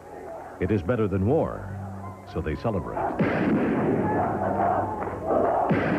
At a May 1st rally, Saddam empties his pistol into the air, proclaiming, "The people are my protection." Explains an observer, he is theirs. Without him, they see only the foreigners.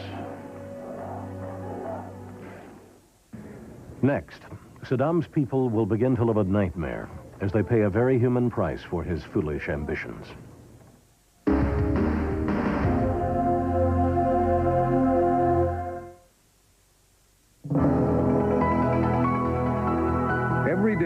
in 34 countries and over 300 cities. Delta Airlines takes off to the world of facts and figures, budgets, and bottom lines. And when the job is done, we bring you back to the world of mommies and daddies, boyfriends, girlfriends, and best friends.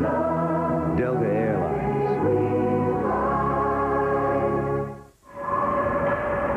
In the 80s, a lot of companies invested their pension funds in questionable real estate. Unfortunately, that's life. In the 80s, we invested most of our pension funds in investment-grade bonds. That's New York Life. New York Life, the company you keep. He was the ultimate kung fu master. The Extraordinary Life of Bruce Lee on an all-new biography, Tuesday on A&E. We can't be playing catch-up with these guys. I mean, what is it that we need? Power, speed, lots of memory, multimedia. Definitely has to be easy to use.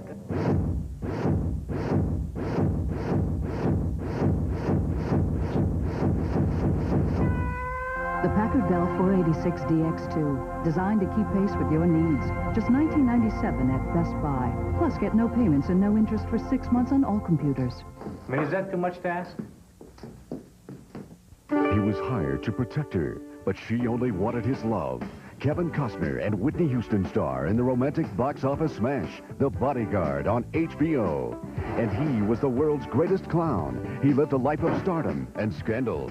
Robert Downey Jr. stars in the Oscar-nominated role of Chaplin on Showtime. Cable brings the hits to your home in January.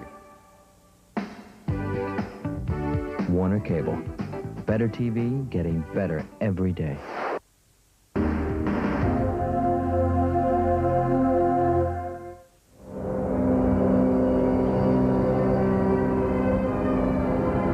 Saddam presents the bombing as a Holocaust.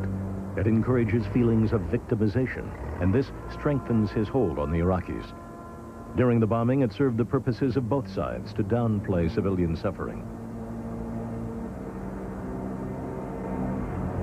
Now, the UN sends an investigator who knows Iraq well.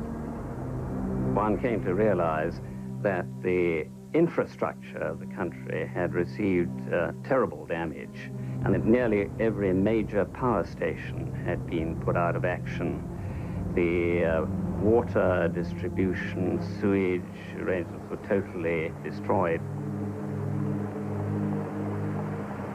Other independent accounts unmask the drawn-out death of modern war.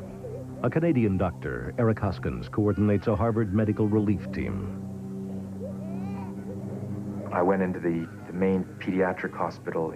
6 out of the 12 incubators in that ward were not functioning because of lack of spare parts. And so what the doctors would do is they would wrap the infants in towels. These were premature babies. They would wrap them in towels and put a hot water bottle up against them to try and raise the temperature up to the 98 degrees that it should be, but unsuccessfully. Hoskins makes several visits to post-war Iraq. In the politicized piece, the findings of the Harvard team receive little attention. Its estimate, 170,000 Iraqi children, 3 times as many children as soldiers, will die from the effects of war. The UN Children's Agency, UNICEF, conducts its investigation. Its area chief. The number of children dying in Iraq went up 3 times. And it is estimated that 47,000 more children died than would have died a year before in 1990. There was malnutrition, as much as 12% of children with chronic malnutrition, and 1 in 4 children in Iraq now are undernourished. I saw infants that had pneumonia, and they didn't even have the X-ray film to be able to take an X-ray to make the diagnosis or to assess the degree of pneumonia that the infant had. Under the peace terms, Saddam can sell oil only for humanitarian needs, but he rejects this as an infringement of Iraq's sovereignty. Overall, Iraq's recovery is rapid. Mobilized, workers rebuild Baghdad within months. Saddam imposes strict self-sufficiency laws. Foreign goods are banned. Prices soar, but Iraqis make do, except for the vulnerable. Empty pharmacy shelves, crowded clinics for malnourished children remain unaided. It's this point that has been emphasized by the humanitarian agencies, that during sanctions, during civil or international wars, the vulnerable need protection. We need to separate our political objectives from our humanitarian and moral responsibilities. Regardless of the political positions of the governments involved, we have to provide those children with their basic human rights. It's international law. The Iraqis must either rise up in revolt, a suicidal prospect as they've seen, or suffer deprivation, disease, chaos indefinitely. It'd be very difficult for them to move against Saddam anyway. They do feel fear about what would happen if his government collapsed, because what they fear most of all, I think, is civil war and anarchy, and they had a taste of that. The peace becomes a war of attrition that may again politicize the next generation. In their classrooms, on their television, war and fear consume them. In describing the war, the kids would generally describe it as being the Bush War rather than the Gulf War. And they actually believed that the President of the United States was sitting as pilot in one of these planes flying around Kuwait and Iraq and dropping bombs. In this war, both sides found the perfect blindfold: television. A controlled media has no message. Two veteran war correspondents. Looking back on the wars that I've written about, I would think that this was the worst covered war since the First World War. There was no military information they couldn't have, except, as I discovered when I started to ask it, about death. So there could be no body counts in this war, and there could be no blood and guts, and there could be no horrific scenes. It allowed the military and the politicians to sell and market war as something that did not involve death, but as a political option. And there could be no distressed civilians, and there could be no death on screen. Ultimately, television hid death very successfully. What triggered it all? The arms proliferation remains part of the fog of war. Kuwait, many months after the war, its fires rage on. Its sands still hide more than 500,000 mines.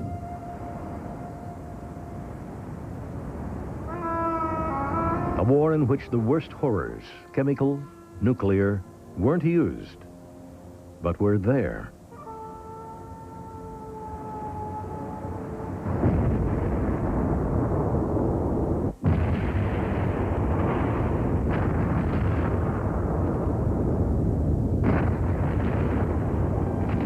The need to destroy these weapons facilities had triggered a major war, but not even the war would do it.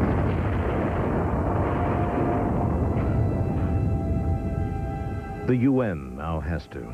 The UN field teams sent to disarm Iraq find its nuclear weapons program more advanced than anyone had predicted. The first team leader, David Kay. The Iraqi nuclear program is truly an immense undertaking. Every time I went back, I was impressed, shocked, amazed. They were probably about 18 months away from having enough material for a crude weapon. Shortly before invading Kuwait, Saddam flaunts what he calls the nuclear trigger, imported technology. He has spent an entire decade on this. A military expert on the astonishing aid Saddam received.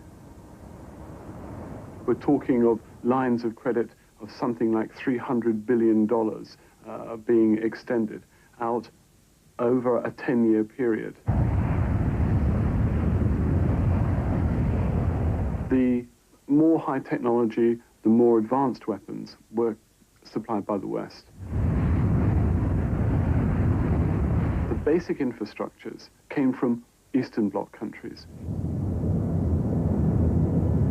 The Kuwait connection, like a roll call of the United Nations. Yugoslavia, Czechoslovakia, Poland, South Africa, Brazil, China, Korea, the Soviet Union, all supplying in weapons. Locating and destroying Saddam's nuclear facilities comes to involve 1,000 UN inspectors. It takes years to uncover the true extent of the program.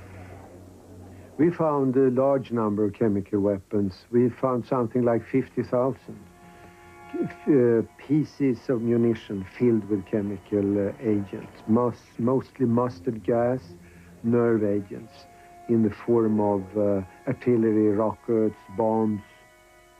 They had something like 150 Scud-related missiles when the war ended, unharmed. And the search by UN helicopter teams goes on. So many weapons that war became both inevitable and ineffective. The stunning conclusion. The 40 days of non-stop bombing essentially did little. The bombing, I guess, was effective to some degree. It destroyed important production capabilities. But even in that field, the Commission has carried out the more thorough destruction of Iraq's production capability. What makes Iraq unique is it was a scary situation. If they had not attacked Kuwait in 1990, but say it waited till 1993 or 94, the international community would have found itself in a far more difficult situation. Weapons proliferation becomes an even greater threat. High-tech war becomes self-perpetuating. Historian Philip Knightley.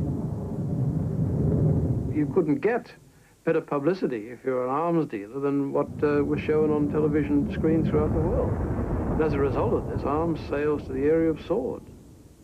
One of the most important, necessary component in any international peace order to get those weapons under control and get this and stop this proliferation and wind it back. I'll be firing in about 10 seconds. Roger. High-tech war out of control. After the Gulf War, a grim statistic. 1 in 4 of the U.S. dead was killed by their own side. It's called friendly fire. Check. Roger. This is Starward. Are you ready, lined up? You're ready. Do them. 2 Americans died in this incident, one of many like it. Now let's take a look at the second one. Gunfighters. This bud's for you. Uh-oh. The war has a clear enough target, Saddam. But he alone is not the cause of war. He is the consequence of so much misuse of arms. Reporting as to maybe friendly vehicles may have been hit over. What? Roger, I was afraid of that. Ceasefire, ceasefire.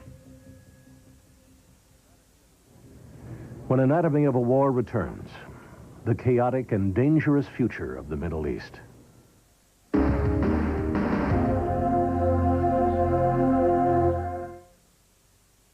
At Ford Motor Company, we're already building vehicles that meet California's strict emission standards for the late 90s. We're the first U.S. manufacturer to build a car with CFC-free air conditioning.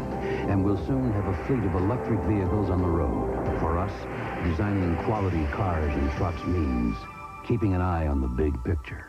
At Ford, we understand that the quality of the environment is one of our greatest responsibilities. Ford Motor Company, quality is job one. It's working. We've got to move fast, Kirby. I hope you booked Hertz. Not exactly, but this company's fast. As fast as Hertz #1 club goal? Not exactly, but they do have a special place to pick up the car. Like Hertz? Not exactly, but it'll be waiting. Under a canopy? With the keys in it? Not exactly. And protected from the weather? Not exactly. In Rent-A-Car, there's Hertz, and there's not exactly. Make sure you choose the right one. Counting on that promotion, Kirby? No, not exactly. No. Ah, yes. If you have an urgent document that has to get from America over to Europe on time, as promised, or your hitherto happy career is kaput, finito. In a word, toast. Don't use the biggest, most trusted delivery company in America. Use the biggest, most trusted delivery company in Europe. Thank you. UPS. Nobody's faster to Europe's business centers. A&E in '93 was certainly time well spent.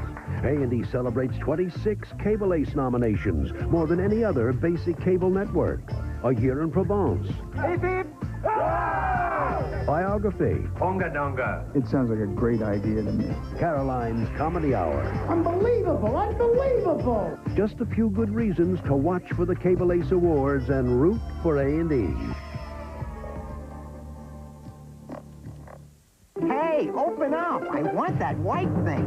White Water Zest. Zestfully clean. Yo, The Dad! deodorant bar that rinses cleaner so your skin feels smoother. I know what you want. Zestfully clean. Soap leaves a film you can feel on your skin, but Zest rinses cleaner than soap, so your skin feels smoother than soap. Feels smooth. White Water Zest. You're not fully clean unless you're zestfully clean. Smooth.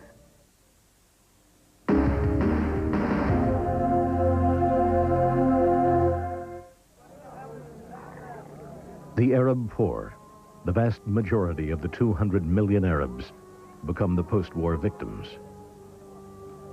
The masses whom Saddam professed to champion become the casualties of his actions. The new order, self-security at any price, is stated bluntly by Prince Bandar. Leaders will be judged of, first, what they do for their people, and second, of what they do to the region. Because if I can't help my people, how can I help you? This is basically the new reality in the Arab world. The new reality is the new vacuum. Years into the peace, U.S. jets remain in the Gulf. But the superpower system has changed. The presence of a single dominant foreign power brings unease. Egypt's President Mubarak. The new world order, they have only one superpower, no other power against it. Of course, if this superpower have used its power in the wrong way, it will be a disaster.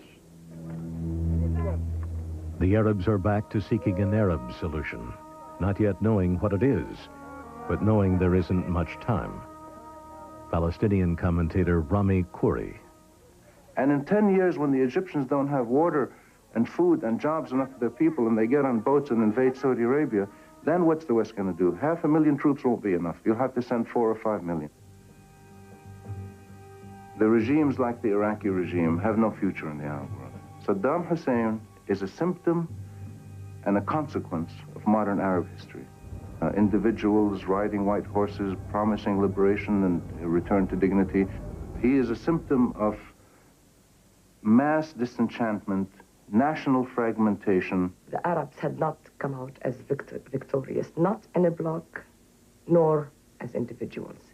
Nothing has really changed except America as, you know, top cop in the world. That stature is very much increased. That's all that's happened. And there is no new world order. But let's be clear, this has not altered America's place in the world radically. It has not altered the Middle East. It's restored the status quo. Kuwait, now said to symbolize global freedom, also holds an election. Its first in 6 years. Out of its 600,000 citizens, only 81,000 are eligible to vote. When you witness all of that and try to reflect back on the Gulf War looks more and more like a sideshow, like an interlude, like an intermission, like an irrelevancy. The bottom line is, too much mess got left in the room after the party, and nobody seems to want to remember the night before. And soon after, America votes. In a year and a half, George Bush's victory over Saddam is almost forgotten, as his indecisive domestic policies make him a one-term president.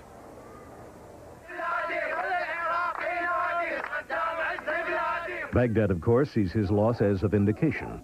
Though the dancing in the streets is muted, the war has cost them deeply. For the Allies, nothing has changed in the leadership of Iraq. The final irony is expressed by the Kuwaiti ambassador. Who's going to replace Saddam Hussein?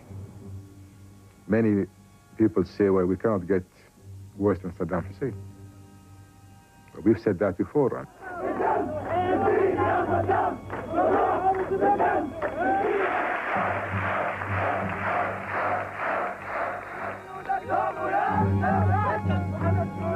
The Gulf War, perhaps aptly named, a paradox. An age of instant communication, yet no dialogue. A media-fought war. A victory technologically predetermined for one side, mythologically for the other.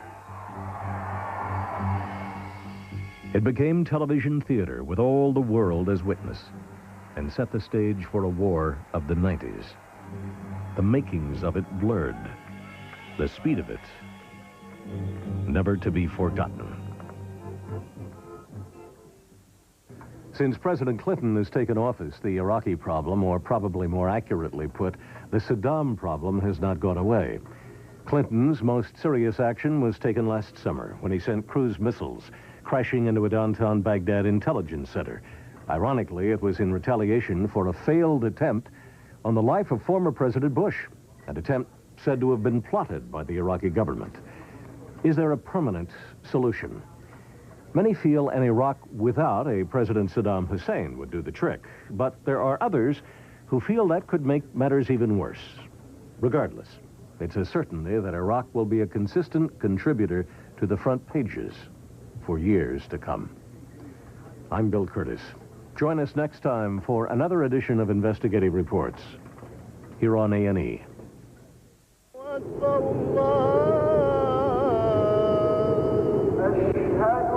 Now you can own Anatomy of a War Parts 1 and 2 on one video cassette for only $29.95 plus shipping and handling. Call 1-800-423-1212 and find out what really happened in Desert Storm.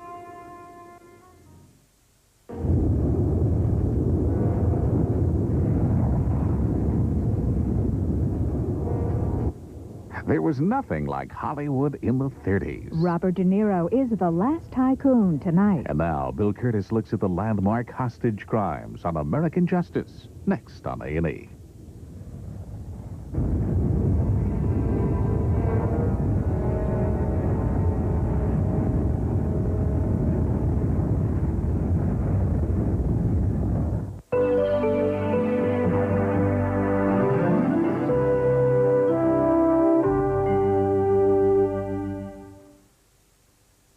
A&E's Investigative Reports has been brought to you in part by Ford Motor Company. Four Seasons, Sunday on A&E. A&E's Investigative Reports is brought to you in part by Ford Motor Company and by the card, the American Express card. Don't leave home without it.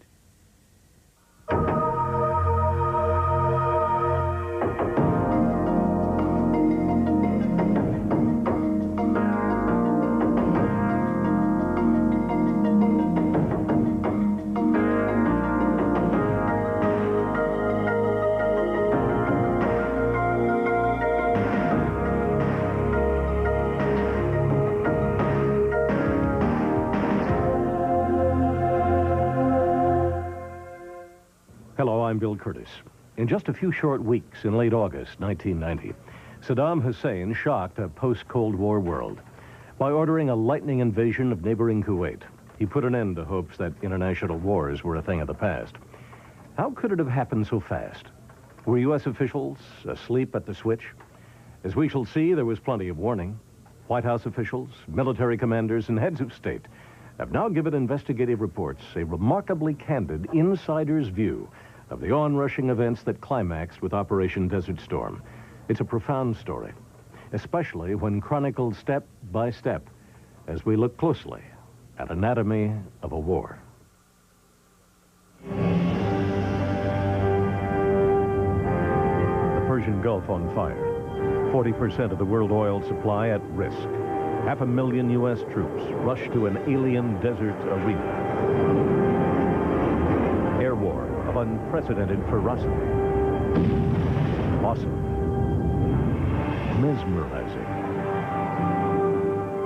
Terrifying.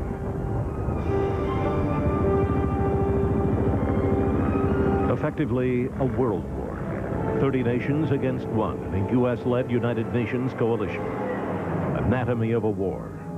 The origin.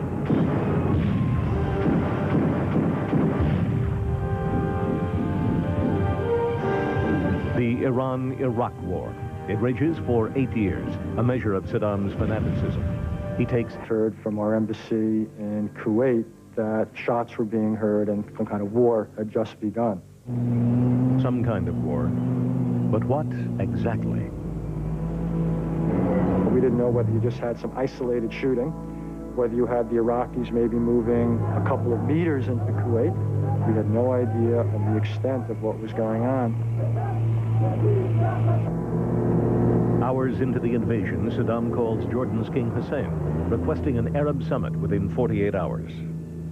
We have gone in, but this is temporary. And we are willing to withdraw, provided we can resolve this problem once and for all within the Arab context. Then George Bush phoned us.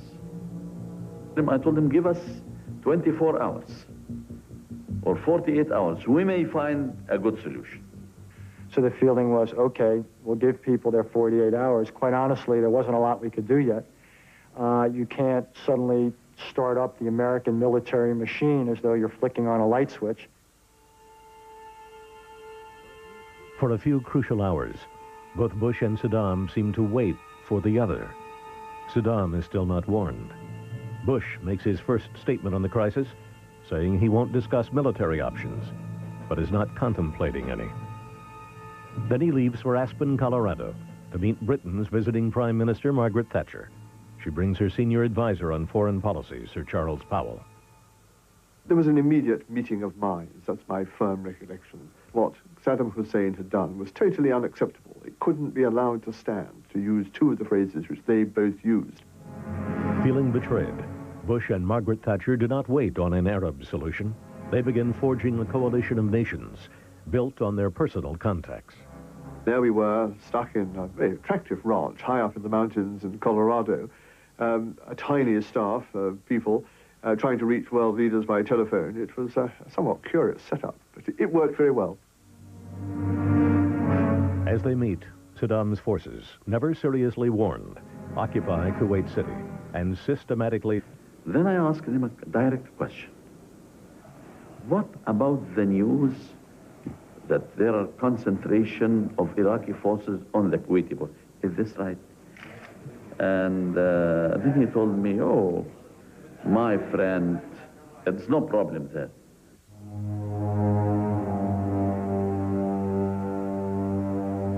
One week before Saddam invades, he abruptly summons U.S. Ambassador April Glaspie, who tells him the U.S. holds no opinion about your border disagreement with Kuwait. She then goes on vacation. Yet the Pentagon is now very alarmed. Undersecretary Paul Wolfowitz discloses the warning he gave. There's so much force there, and it's so far committed that there's a significant likelihood he's going to use it. Magnitude of this task. The military dilemma: only Saudi Arabia can provide the land base for an effective counterstrike. They approach the Saudi ambassador, Prince Bandar, but he is unconvinced.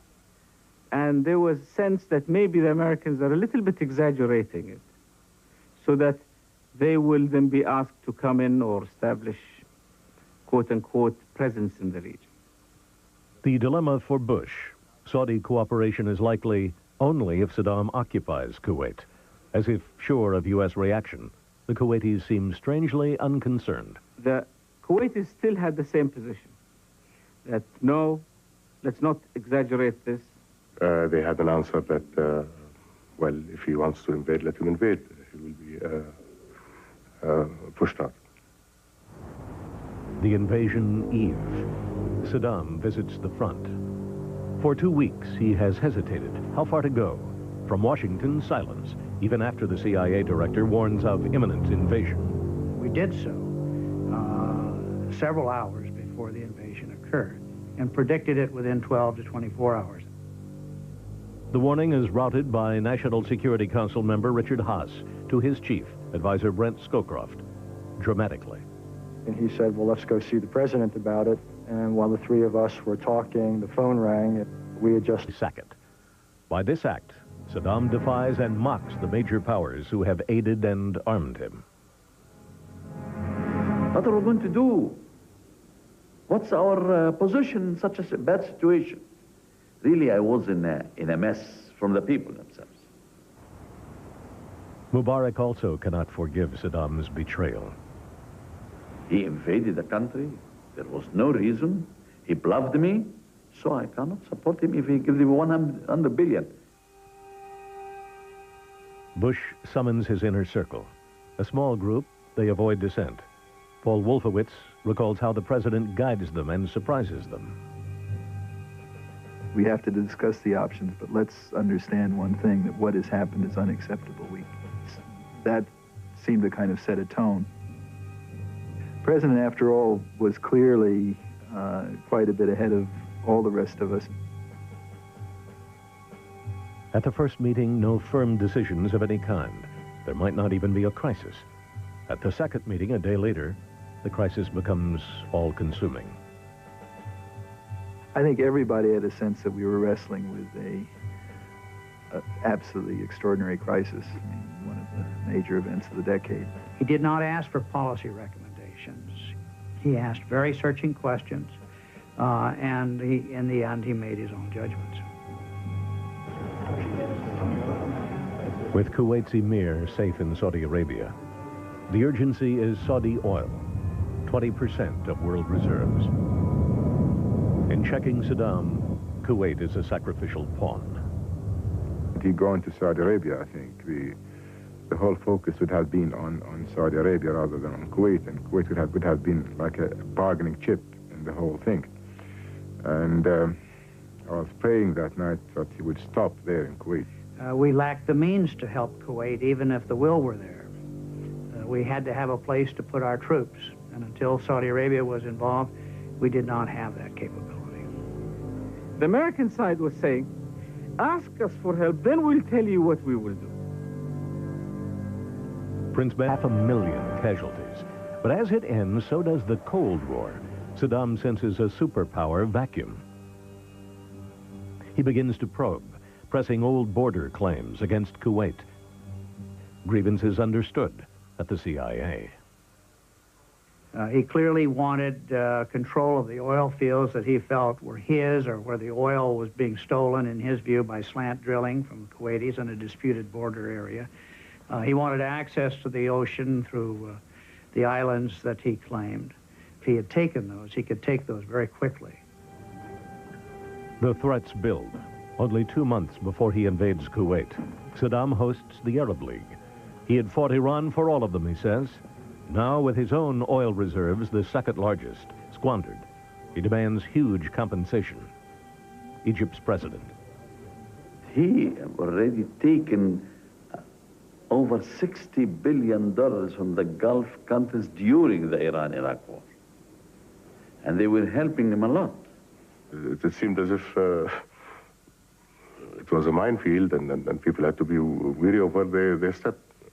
I think that, for example, Kuwait provoked Iraq quite a bit prior to the invasion itself. Mid-July, U.S. satellite intelligence reveals a massive deployment of Iraqi troops near the Kuwait border. The CIA monitors this. We could see the gathering of armor on the ground, the movement of military units into attack formation. One time there were 35,000 troops massed on the border. Then there were 70,000. Then 100,000. It's a very open threat, building day by day for a full 2 weeks. Officially, the U.S. stays silent. No countermove, no official warning. And now the Arabs are saying not to worry. Egypt's President Mubarak is directly reassured by Saddam. I decided to go immediately to the meet with Saddam Hussein